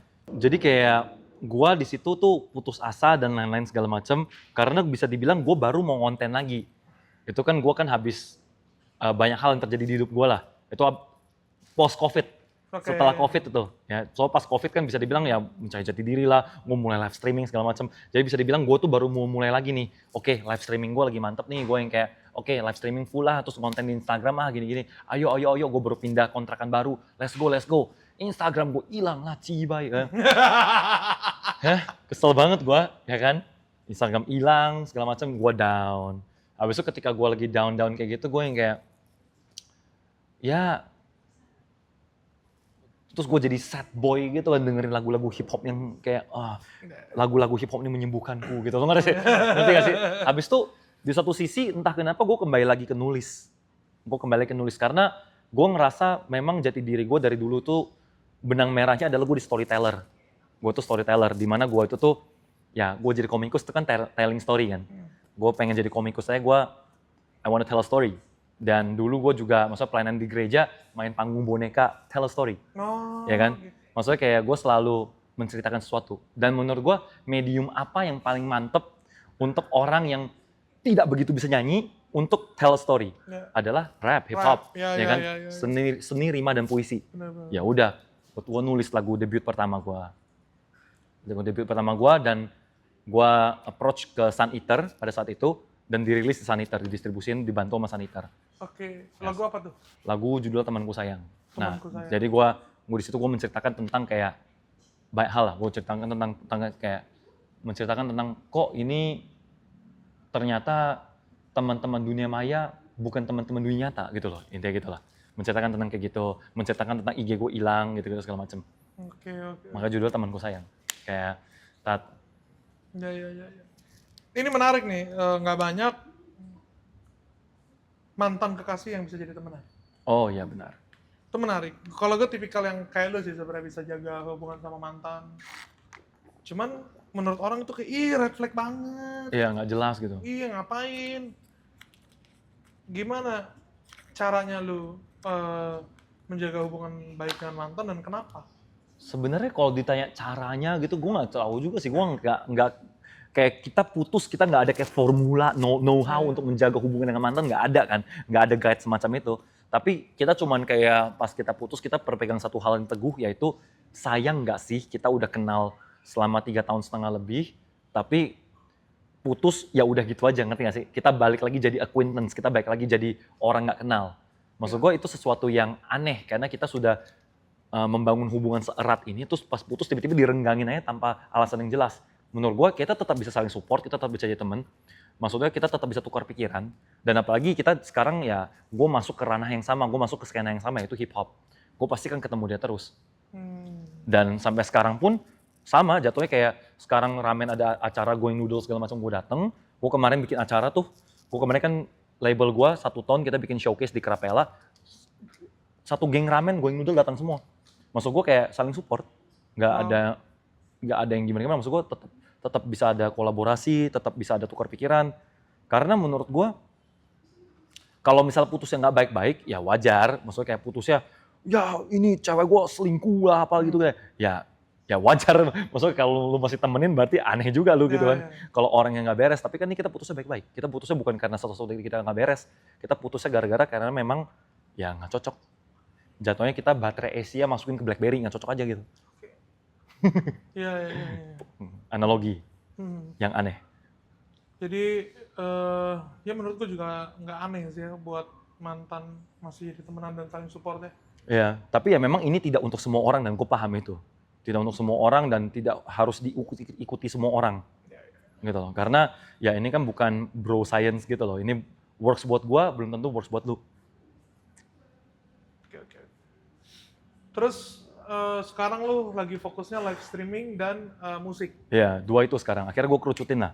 Bisa dibilang dari berbagai kayak semua yang gue jajaki, gue sekarang yang paling gue nyaman dan pengen gue kerucutin ada 2 inilah. Bisa dibilang yang pengen gue tajemin. Karena dari dulu gue selalu menjadi jack of all trades, master of none. Ya. Master of none karena ya seperti orang-orang di balik kamera ini, I used to be di balik kamera juga. Gue jadi kameramen, maksudnya kayak kadang-kadang. Kalau ini tadinya jadi tripod dia. Oh jadi tripod. Ya. Gue juga pengen. Iya makanya gue kayak berawal dari belakang layar, gue dari anak-anak PH dulu juga. Maksudnya lu kalau misalnya ngecek iseng-iseng gitu kan, di musik video klip Bass Boy gitu kan, di OP-nya David Beat, aneh banget. Iya. Habis itu kayak Teza Sumendra waktu itu pernah bikin MV sama Kara, temen gue juga. Kara Chenwa? Iya, kalau karena Karcen. Nah, terus kayak, kamera personnya David. Habis itu kayak, pernah waktu itu ada iklan Bon Cabe, voice actor gue gitu loh. Pokoknya gue ngisi suara, ini benar-benar kayak Bon Cabe, gitu. Maksudnya kayak, side hustle gue tuh banyak. Dan maksudnya gue tuh memang dari dulu memang gue orang belakang layar lah. Bisa dibilang kayak gue di belakang kamera, bantuin video, segala macem. Belajar lighting gitu-gitu. Gue ya maksudnya jadi sampai sekarang pun kadang-kadang kalau misalnya gue syuting musik video atau kadang-kadang ketika gue lagi produksi apapun di set kayak gini tangan gue kayak gatel gitu loh, gue yang kayak kok gue nggak kerja ya. kok gue lagi nggak kerja ya gitu, rasanya tuh kayak gitu. Jadi kayak buat gue masih kayak ada muscle memory gitu loh, kayak aduh ini kabelnya gue geser gitu. Terus kayak, aduh. Ini lightingnya kurang ini, Fit. Iya, jadi gue suka bacot gitu loh. Jadi kadang-kadang kayak, itu taruh sandbag lagi gitu gue bilang. Ya kadang-kadang suka gitu. Karena gue berawal dari orang belakang layar dulu sebenarnya. Ya makanya sebenarnya buat gue live streaming seru karena kita belakang layar sendiri, live streaming juga sendiri kan gitu kan. Ya live streaming sih awalnya mulai dari gara pandemi lah. Pandemi kan prank nggak bisa jalan ya. Jadi kayak, dan tanpa live streaming pun gue main game juga. Gue lumayan hardcore lah main game. Jadi gue ngerasa kayak might as well iseng nge-live gitu. Rupanya ternyata ya Banyak ya yang nonton. ternyata lumayan sampai sekarang ya rupanya streamer part time ini berhasil ya bekerja sama dengan Sega, terus Capcom kemarin tuh sama Capcom kan ini Monster Hunter Wilds yang baru, gue juga representatif Southeast Asia dari Indonesia yang dapat gamenya untuk main representatif Capcom. Ya kita lihat lah gimana ke depannya. Capcom yang lu inget game zaman dulu apa? Wah, Gua duluan. Mega Man. Aduh, boy. Oh, nggak boleh. Udah kerja sama Capcom nggak boleh curang. Enggak. Okay. Ini sebelum itu. Jadi ini sebenarnya gue ngerasa hidup gue lagi comes full circle ya. Ini it's a blessing lah. It's a blessing yang gue cerita juga di lagu terakhir gue, Kongsi Faca ya. Gue rilis lagu Imlek. Jadi gue ngerasa itu it's a blessing karena dulu itu gue punya channel namanya Pixel Play. Jadi ini tuh channel kayak, lu tau The Lazy Monday nggak? Tahu dong. Ya intinya kayak The Lazy Monday, cuma versi gagalnya. Oke. Ya, ini versi gagalnya. Jadi dulu channel berempat nih sama Christian Bong sama dua orang lagi, Ralph dan Alison. Shout out Lazy Monday, keren. Nah, TLM keren banget ya, keren banget. Gue harap gue bisa jadi kalian dulu, gak bisa ya. Jadi lihat ini ya, dulu Tokyo Game Show highlight 2015, jalan-jalan di AVI di 2015, abis itu in-depth talk with main studios, jadi kayak ke studio animasi dan game lokal. Niat juga lu. Coy, gue sudah bikin podcast dari 10 tahun lalu dengan Gokil. industri game ya. Iya. No, habis itu kayak visiting Toge Production yang bikin Coffee Talk. Habis itu, nah ini global game jam isinya tuh Lito Game, orang-orang kayak developer lokal ngumpul, kita interview. Terus ini 9gag Indonesia Meet Up, waktu itu kayak Ray Chan, CEO datang ke Indonesia. Wow. Kita meet up. Nah, kayak gitu. Nah, habis itu lu mesti tahu, kita berhasil mewawancara kreator dari Mega Man. Wah, anjir. Ini gue yang edit videonya. Shout out kepada Amir Aditya, Duniaku. Kita berhasil mendapatkan eksklusif interview. Gokil. Dan ini 10 tahun lalu. Ini tuh tahun 2015, ya benar. 10 tahun lalu, guys. Nah, ini kreator Mega Man, habis itu kita juga wawancara komposer Mega Man. Ini Wow. komposernya. Jadi tadi kan Keiji Inafune, ini Manami Matsumae, ini tuh komposernya. Ini Bong. Iya. Nah, tapi pada waktu itu emang yang berangkat Bong doang, karena kita nggak punya biaya ya. Oke. Nggak punya biaya sebanyak itu, yang berangkat Bong doang. Gue cuma terima footage lah, mau ngedit pakai Sony Vegas Pro gitu. Gokil. Gue yang ngedit. Jadi kayak 10 tahun kemudian rupanya saya bisa bekerja sama dengan Capcom itu Keren. sebuah pencapaian lah, sebuah achievement. Oke. Kebahagiaan kecil saya gitu. Apa aja sih game yang lu mainin coba? Wah banyak banget Kan lu coy. lagi mainin Final Fantasy 10 ya? Oh, FF10 udah lama itu, udah lama banget. Gue sekarang tuh lagi main, gue baru tamatin God of War 2018. Wah, God of War itu soundtracknya itu Gokil ya? band kecintaan gua. Gokil ya? Trivium. Oh!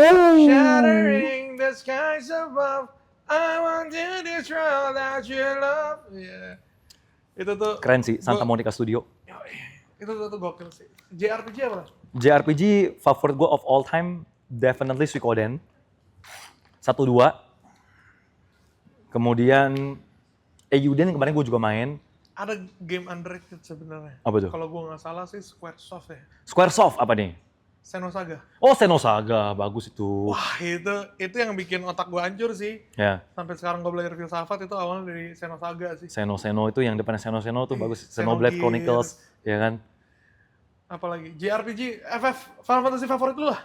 Favorit gue, ini tapi subjektif ya. Ini Ya. kalau gue sebut orang-orang mungkin BT8. Zidane. Bukan Zidane. Zidane itu 9. 9. 8 tuh Squall Leonhard. Oh, Squall Leonhard, Trico Leonhard. Iya, Gunblade. ngeri kali. Renzo Kuken. Iya. Renzo Kuken. Nah, kenapa 8? Karena QQ gue. Jadi tuh, lu mesti tahu keluarga gue tuh keluarga gaming tau. Kayak kungkung gue main game. Main game apa kungkung? Soal dulu kan era Atari, Iya. era SNES, Super Nintendo. mereka tuh dulu ya main Donkey Kong, main Mario. Abis itu PS tuh pertama kali yang punya PS1 tuh QQ gue yang beli kan. Terus dia main Metal Gear Solid. Anjay, Nah. Hideo Kojima. Pas masih di Konami kan, sebelum negara api menyerang gitu kan.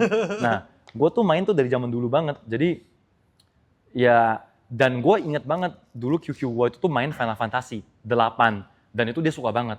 Dan ketika dia main Final Fantasy 8, gue di sampingnya nontonin dia main. Jadi bisa dibilang QQ gue adalah Winda Basudara gue. Gue yang kayak di sampingnya nonton. Itu live streaming tuh, live beneran. Streamnya langsung offline gitu kan. Gue nonton di samping dia gitu loh. Gue nonton dari awal sampai dia tamat, ngalahin Edea, ngalahin Ultima Weapon. Akhirnya sampai kayak dia udah tamat, gue main sendiri gitu. Ya kan, gue main sendiri gitu kan. Gue yang kayak naik QQ gue, gimana cara dapetin Keyblade Lionheart gitu loh. Gue gimana caranya ya? Sorry, bukan Keyblade, Gunblade. Keyblade itu mah Kingdom Hearts. Ya. Gimana caranya Gunblade-nya bisa jadi Lionheart? Ya, dan dulu kan ada buku guide kan, game guide yang belakangnya tuh ada walkthrough, lirik Eyes on Me gitu kan. Nah, itu gue masih ada di rumah. Anjir. Dan gue dulu yang kayak ya beli majalah Animonster, Game Station, Omega, Ultima, ya kan. Dulu ada majalah-majalah itu kan. Itu gue langganan beli. Anjing Animonster. Jadi memang ya yang memperkenalkan dunia JRPG QQ gue. QQ gue memperkenalkan game ke gue dan nyangkut sampai sekarang. Jatuhnya ya bisa dibilang mungkin sedikit banyak norma-norma kehidupan yang gue dapet untuk gue yang rumahnya rusak ini ya dari game, dari anime dan lain-lain. Makanya ya gue kalau mengutip kata temen gue satu, jadi ini sebenarnya kata temen gue sih, orang yang bisa namatin game RPG dengan komitmen panjang seperti itu adalah orang yang harusnya tuh bisa lebih punya empati. Gitu loh. Jadi makanya gue tuh kesel banget kalau misalnya ada orang bermasalah di internet gitu kan, bermasalah terus gue lihat, aduh dia wibu pula nih, kok dia bisa nggak dapat norma yang baik gitu. Gue ngerasa tuh gitu. Pelajaran banyak sih dari JRPG, dari anime. Iya, kok yang lu tiru tuh norma-norma villain-nya gitu loh. Norma-norma kroconya yang lu tiru gitu loh. Dan bahkan di beberapa anime, di beberapa JRPG itu ini yang gue suka ya. Kita tuh bisa berempati juga ke villain-nya. Nah, kalau Final Fantasy 10 kan si Morgado. Ya kan? Si Morgado tuh kita bisa kayak, iya, lu ditolak di dua ras. Lu ditolak dari human sama gua Dokkan, jadinya lu kayak gini. Nah, tapi 10 tuh gua agak blur sebenarnya. 10 agak blur. Tapi gua ingat endingnya Zanarkand kan. Itu best soundtrack Final Fantasy. Ya kan? Dan 10-2 juga soundtracknya agak upbeat kan. What can I do for you? Yuri Pak. Coy, FF menurut gua one of the best. Bro, lu harus main FF 15. 15 itu gua kagak main. Karena gini, gua tahu ini mungkin gua tahu semua orang bilang ke gua, lu mesti tamatin baru semua make sense. Iya. Lu mesti sampai ending baru semua make sense. Sampai ending semua make sense, terus lu ikutin filmnya, terus lu ikutin manganya, itu semua make sense dan lu ikutin yang kecil-kecilnya tuh. Itu gokil sih. Jadi Noctis kan? Noctis yang penjahatnya Ardyn Izunia. Jadi sebenarnya penjahatnya ini adalah orang baik di masa lalu. Oke, itu adalah big spoiler ya. Iya. Terus ternyata tapi dia sampai endingnya ternyata dia masih orang yang baik. Dia cuma menjalanin takdirnya. Itu sangat Jepang sekali coy, sangat gokil. JRPG sekali bro ya. Itu gokil. Ya kan? Sangat JRPG sekali itu saya suka.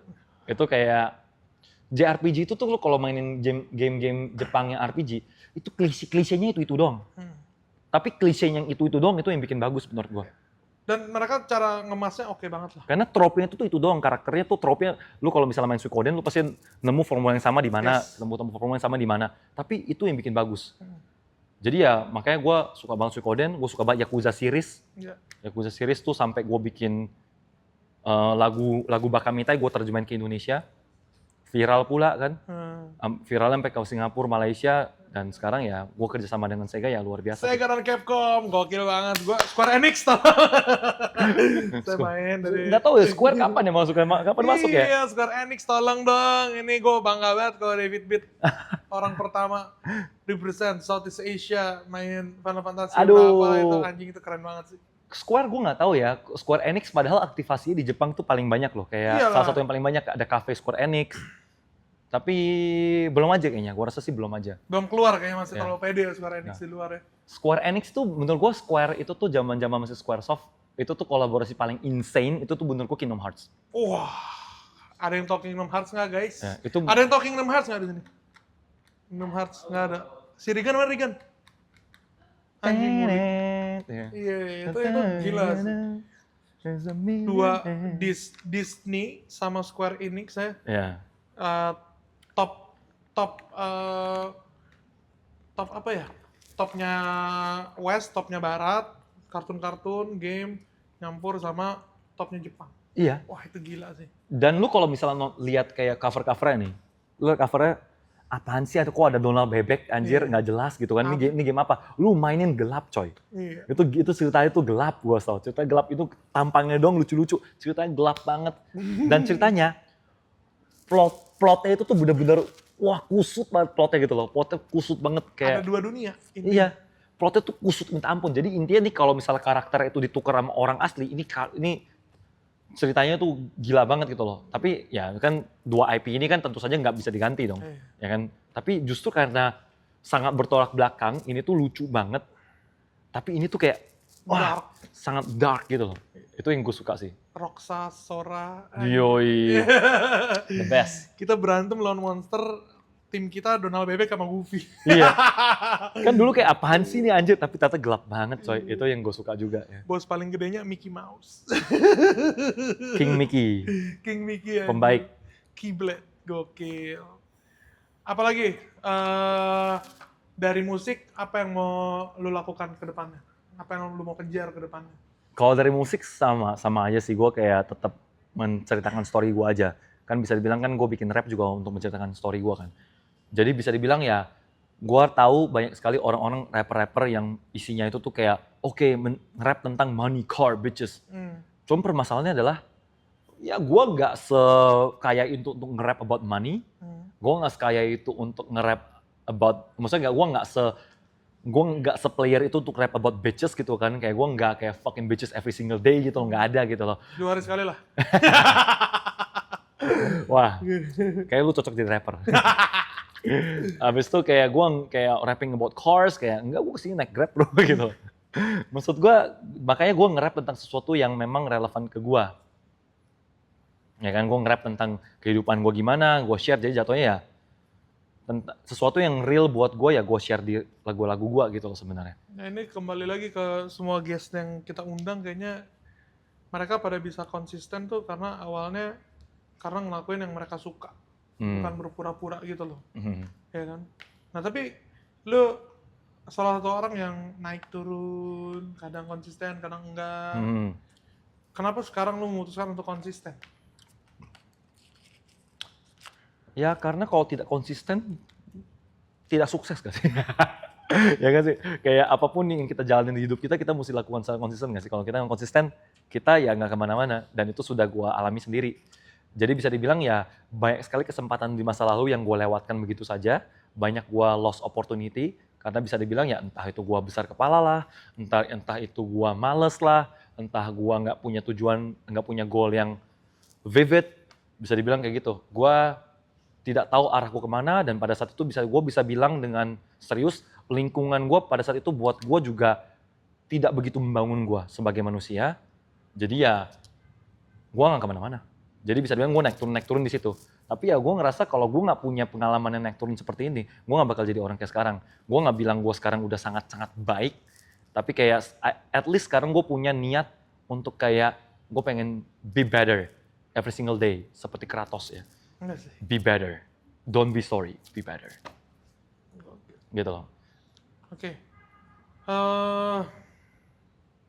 Tadi lu mention orang-orang sekitar lu tidak membangun. Orang-orang seperti apa yang buat lu nggak membangun, dan sekarang orang-orang di sekitar lu tuh kayak apa sih? Kalau orang-orang yang membangun bisa dibilang kayak gini lah. Gua bukan orang yang tumbuh dengan upbringing yang bagus. Ya, meskipun ada prinsip-prinsip yang gue bawa, tapi kan dulu kan gue masih muda dan labil ya. Gue tidak menyalahkan siapapun. Yang gue salahkan tentu saja diri gue sendiri lah.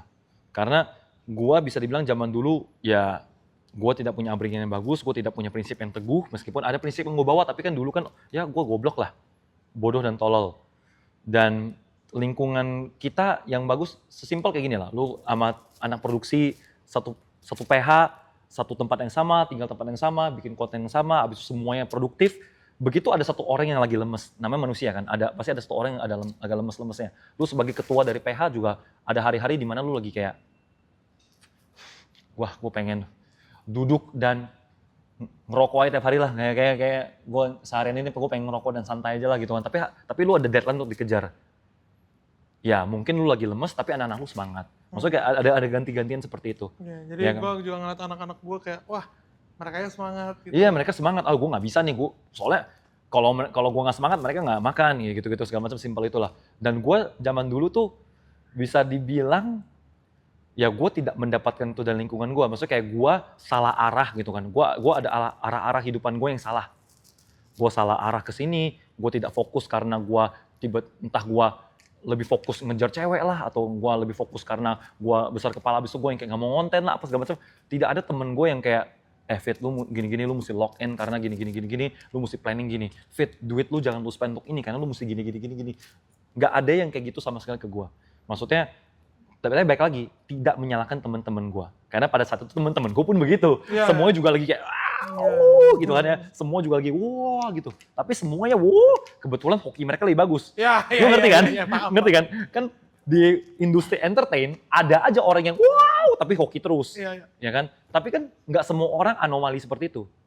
Nggak semua orang kayak bisa, terus naik terus. Ada orang, jatuh. Saya, gitu loh. Ya kan? Ya kan? Ya tanpa sadar kita jatuh gitu tanpa sadar, ada. Nah, itu adalah gua. Jadi itulah kenapa gua sekarang pun akhirnya ya ketika gua YouTube gua nggak aktif di YouTube karena gua lagi kayak mencari jati diri, gua lagi stres gitu kan, gua yang kayak aduh, gua nggak tahu gua mesti arahnya kemana nih. Gua terlalu banyak yang gua lakukan sampai gua nggak tahu jati diri gua tuh apa. Gua nggak tahu gua mesti milih yang mana.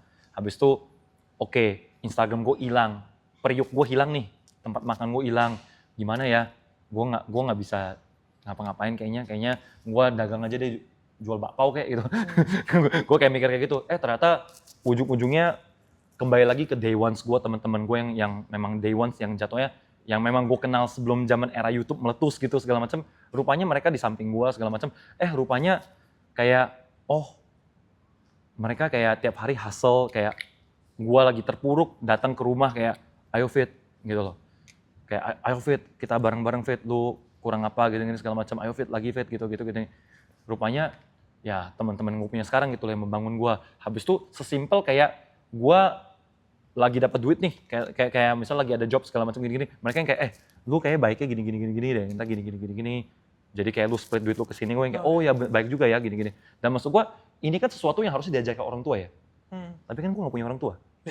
Somehow ya kan. Maksudnya gue punya orang tua, tapi gue gak diskusin sama mereka gitu. Karena ya gue dulu tuh jauh sama mereka. Dan gue akhirnya ngelihat temen-temen gue yang orang tua yang lengkap, ya meskipun mereka punya masalah juga gitu kan. Tapi gue lihat mereka kayak selalu berusaha untuk kayak, cater ke orang tua segala macam. Gue yang kayak ngeliat mereka, gue juga yang kayak, gue jadi ingat orang tua. Gue mesti ingat orang tua. Maksudnya kayak lingkungan kita tuh membentuk kita jadi apa. Kalau lu nongkrong sama sekumpulan loser, lu jadi loser. Lu nongkrong sama sekumpulan winner, lu jadi winner. Gitu loh menurut gua. Karena bahkan gua nggak ngomong kayak siapa loser, siapa winner. Di sini gua nggak sebut nama sama sekali. Tapi gua juga nggak ngomong kayak semuanya yang dulu gua tongkrongin itu loser semua, enggak. Tapi maksud gua kayak lose dan win di sini tidak hanya dalam artian karir ya. Dalam artian kayak mindset, dalam masalah prinsip, itu juga bisa ngaruh ke kita. Kayak belum tentu prinsip temen lu cara dia jalan hidup tuh cocok sama lu, ya kan? Habis itu zaman dulu ya sering kali kita kan kalau misalnya ya berteman, circle, kita selalu punya mindset yang kita potretin, yang kita tuh taruh ke teman kita. Padahal dia orangnya tuh nggak kayak gitu. Pas lu paksa dia kayak gitu di pikiran lu, ternyata dia melakukan hal sebalik ya lu kecewa, gitu kan? Kan kadang-kadang ada hal seperti itu, ya kan? Jadi ya sekarang ya, gue bersyukur, maksudnya kayak lingkungan sekarang gue tuh sangat-sangat membangun, sangat-sangat produktif. Kayak bahkan ya gue nggak pernah melihat teman-teman gue yang istirahat Ya, gitu loh. Gue tidak melihat teman-teman gue yang istirahat gitu loh. Kayak gue sebut aja Gerard Liu gitu kan, Hei Hakim, Lutfi Halimawan, habis itu ada juga salah satu teman gue squad streaming gue namanya Turok. Gue yang kayak, ini tuh nggak ngomong siapa kecil siapa gede ya. Siapa yang angkanya besar, siapa yang angka kecil, bener-bener semuanya tuh hustle. Gue yang kayak ngeliat mereka, habis itu kayak teman-teman musisi gue liat kayak, oh semua tuh hustle, semua tuh gini. Rasanya tuh kayak gini loh, rasanya kayak lu kayak main RO, ya kan? Semuanya itu tuh grinding di guildnya masing-masing untuk WoE gitu loh. Ya kan? Semuanya itu tuh nyari equipment yang paling dewa gitu loh, ya nggak sih? Untuk ntar kita tempa barang-barang. ya tempa bareng-bareng, ya tentu tempa kan sendiri-sendiri, nggak ada hubungannya sama temen lu kan, lu tempa sendiri, tapi habis itu kayak ketemu temen lu nih, misalnya nggak sengaja ketemu di Frontera gitu kan, habis itu kayak, lu salah naikin stat lu, harusnya bagusnya gini-gini. Lu ngerti kan? Sama kayak dunia nyata menurut gua. MMORPG, game, itu sama kayak dunia nyata. Lu punya main quest lu sendiri, lu punya side quest lu sendiri. Gitu. Oke. Lu punya teman-teman yang membangun. Dan lu, misalnya lu di guild yang nggak serius-serius amat main RO. Ketika WoE, ya lu paling cupu guild tuh. Equipment lu paling sampah. Stat lu sembarangan. Karena status lu salah-salah, temen lu nggak ada yang ngasih tahu. Tapi apakah temen lu salah? Nggak juga. Sama kayak dunia nyata menurut Mereka nggak serius juga. Iya, sama kayak dunia nyata. Tapi ada juga yang equipment-nya asal-asalan, dia hoki tiba-tiba dapat senjata bagus atau dia nempanya hoki dapat, habis itu dia colok kartu apa gitu kan, kartu bagus, dia dewa padahal statnya asal-asalan, ada juga, ya kan? Maksud gue kayak it's like game gitu loh. Itu ya guys, pentingnya circle. Gitu ya, itu ya pentingnya circle. Itu pentingnya circle. Oke, ada yang mau nanya nggak? Nah, Apa tuh? Coba kamera. Oh, tuh ada. Apa tuh? Iya. Apa nih? Oke, halo Ko, izin Halo. tanya Ko. Tadi kan Koko di awal sempat cerita sedih Iya. gara-gara belum berhasil jadi legend pas Popo meninggal. Oh siap. Nah itu emang Koko mau jadi legend, mau dikenang jadi apa kok sebenarnya? Gimana kok David? Sebenarnya ya standar orang tua kita sama standar gue kan beda ya. Biasa kan orang tua kita kayak, oh kamu udah bikin bangga gini-gini. Mak gue juga bilang gitu. Tapi kalau standar gue sendiri sih, namanya orang dulu ya. Popo gue kan orang dulu. Bukan orang yang kayak bisa kayak, oh ini David Beat udah jadi inspirasi nih untuk anak-anak yang cindo-cindo yang dulu mau konten segala macam. David Beat tuh yang buka pintu gitu-gitu kan. Bukan kayak gitu. Popo gue gak ngerti hal yang gitu-gitu. Popo gue ngerti sesimpel kayak yang penting lu married, yang penting lu punya mobil, yang penting lu punya rumah kan gitu sebenarnya kan. Ya. Dan gue tuh pengennya bisa dibilang ya, gue pengen yang seperti itulah. Jatuhnya bahkan gue gak pengen tuh untuk diri gue sendiri. Bisa dibilang gue pengen beliin rumah untuk popo gue gitu. Gue mikirnya tuh gitu. Gue mikirnya tuh ke situ. Kalau misalnya bisa, gue gak usah punya rumah deh. Popo gue punya rumah duluan aja. Yang lebih bagus, rumah popo gue yang busuk gue aja yang gue ambil gitu. Gue tuh sempat mikir kayak gitu. Itu belum sempat lah ya. Ya, tapi ya belum sempat. Gue bilang kayak, ya it is what it is. Gue udah berusaha semampu gue. Ya tapi banyak penyesalan memang. Ya banyak penyesalan kayak, andai aja dulu gue hustle lebih dini. Andai aja dulu gue lebih fokus. Ya banyak pemikiran lah. Tapi ya terima kasih ya era-era COVID menyadarkan gue juga bisa dibilang pas era COVID gue kembali ke game gitu gue yang kayak tadi gue bilang kan, gue mulai masukkan itu ke pikiran gue yang kayak rupanya gue mainin game itu nggak buat gue mainin game, gue adalah gamenya, gitu loh. Rupanya gue gamenya gitu loh, role playing game, rupanya role itu gue gitu loh. Dan akhirnya gue mendapatkan itu, baru dapet nih gitu loh. Dia main role playing game dan dia live streamingin. Di situ dia sadar bahwa dia adalah gamenya. Yoi. Meta. Gokil. Deh. Ada yang mau nanya lagi? Silakan Kak.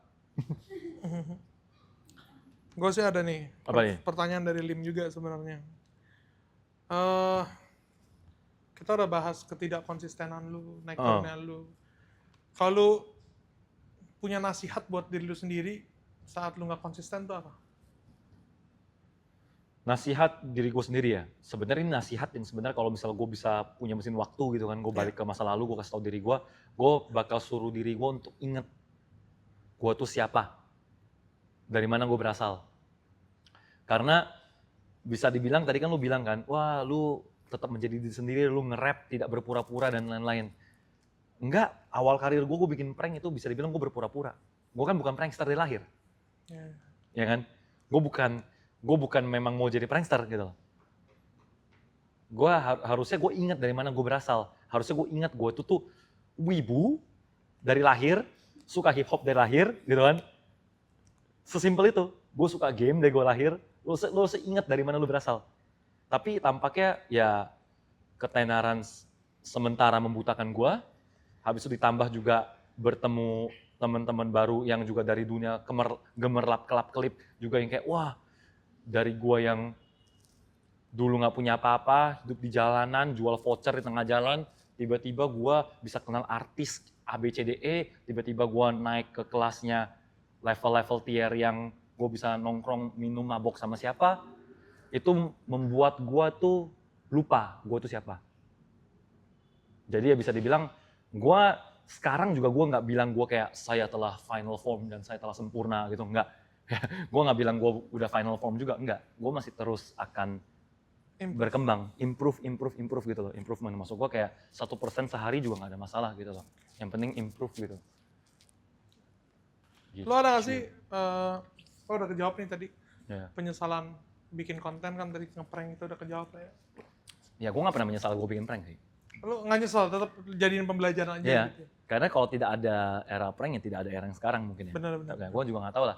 Gue yakin semua yang terjadi dalam kehidupan gue itu semua itu tuh karena ada kerikil kecil entah dari mana, entah ada kayak satu gear kecil yang masuk di mana, terus berputar semuanya kan.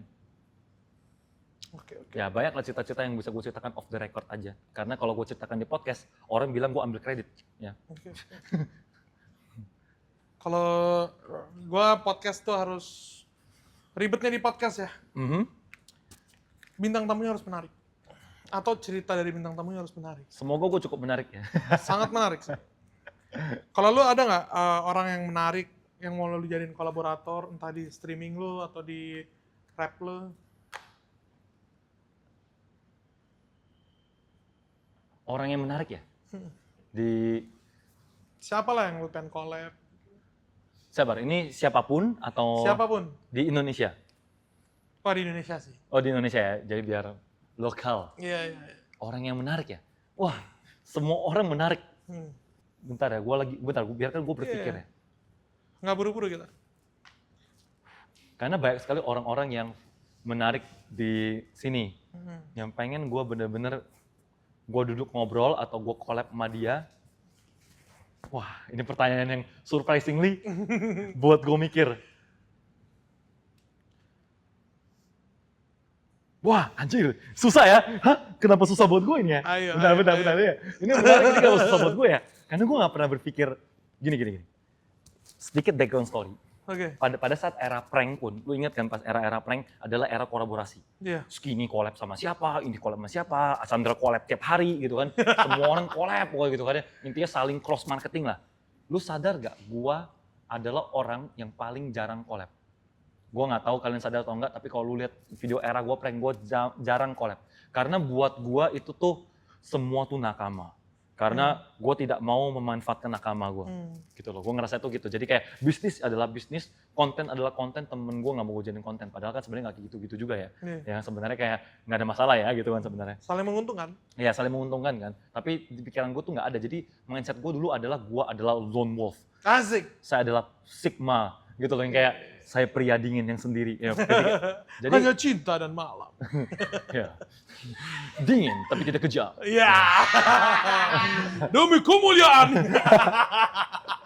Ya, jadi gue kayak gitu terus. Jadi kayak di otak gue kayak gue tidak menempatkan diri gue tuh gue mau collab sama siapa.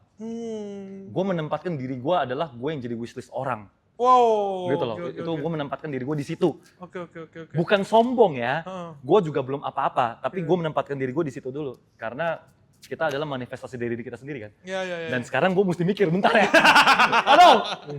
Makanya gue bilang Bob Sadino, tapi Bob Sadino aneh banget ya, bentar ya.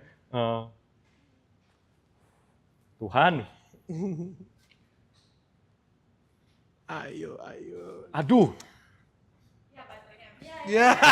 Cut dulu. Kau.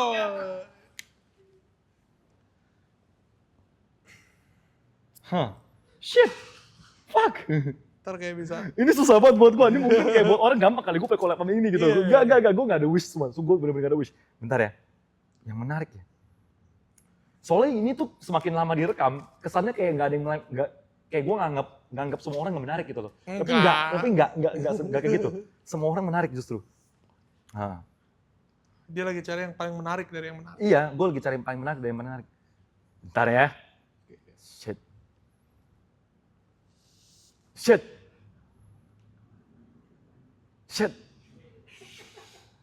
Fuck. Holy shit. Oh my god. God, bentar. Oh.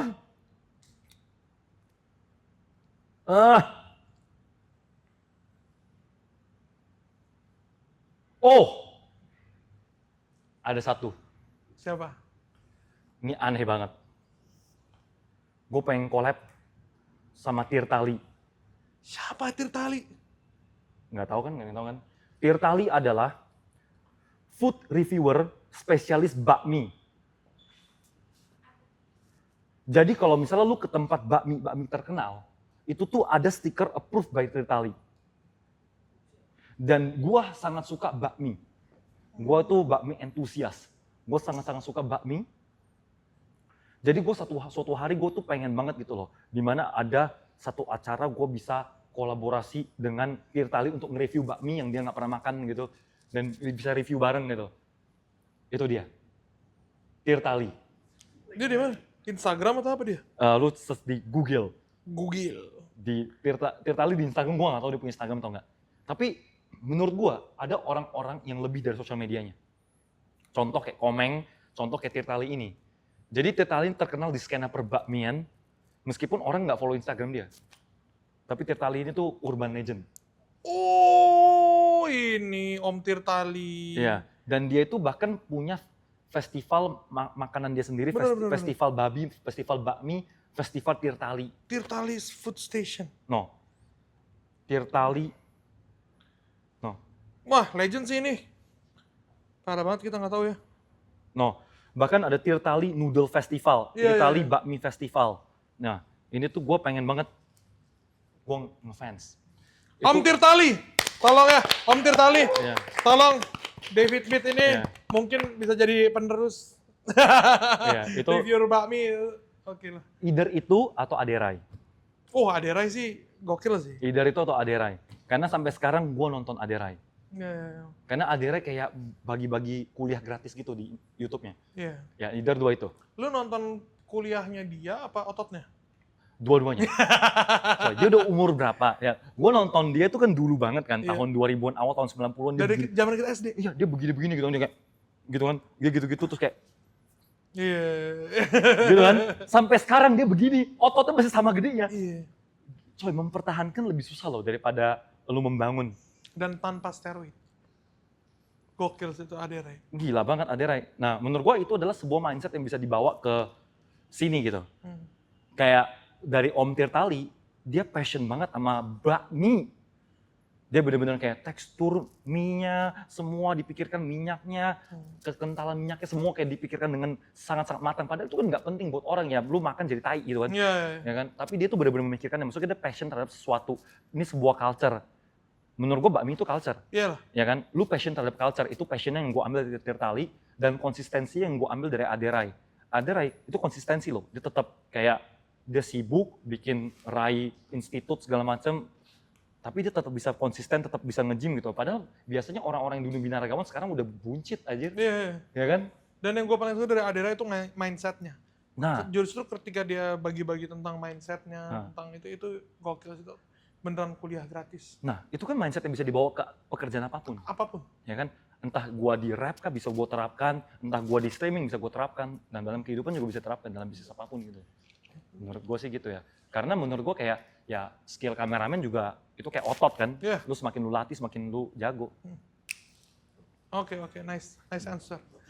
5 tahun ke depan, 10 tahun ke depan, lu bayanginnya gimana nih? David Beat di 5 tahun ke depan, 10 tahun ke depan. Wih, udah berapa gelas nih? Anjir. Ini gelas keempat guys. Gelas keempat guys. Gila, mantap. Jakarta bro. Gila. Jakarta keras. 5 tahun dari sekarang ya. Gua tahu ya, gua dari dulu tuh gue selalu kayak berangan-angan nanti 5 tahun lagi gue bakal menjadi ini, tidak jadi. Nanti tahun depan gue bakal gini, tidak jadi. Gitu kan. Jadi gue sekarang menetapkan goal kecil aja, tapi tetap ada goal besarnya. Goal besarnya ya 5 tahun termasuk kayak Marvel lah ya, Kevin Feige gitu kan, dibikin timeline. Gue ngerasa 5 tahun lagi mungkin harusnya gue bakal jarang ada di sini.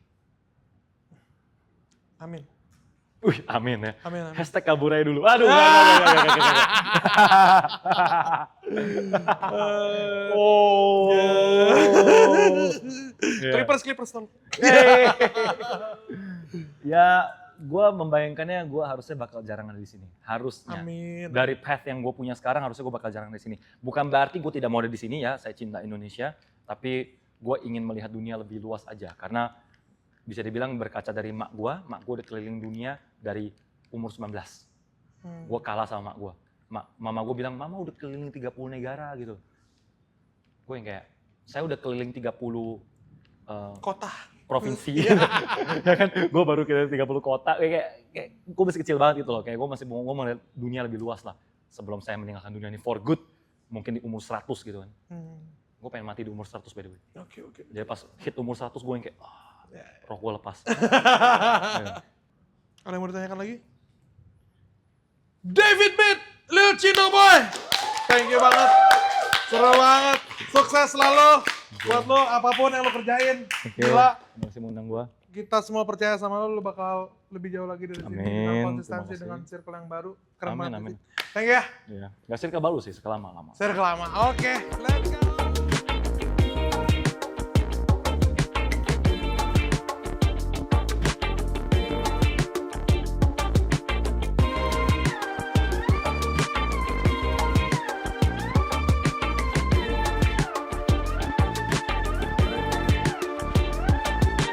Baju lari mesin-mesin ini begitu tangguh, mustahil terkejar. Meski sudah maksimal 1000 langkah kakiku.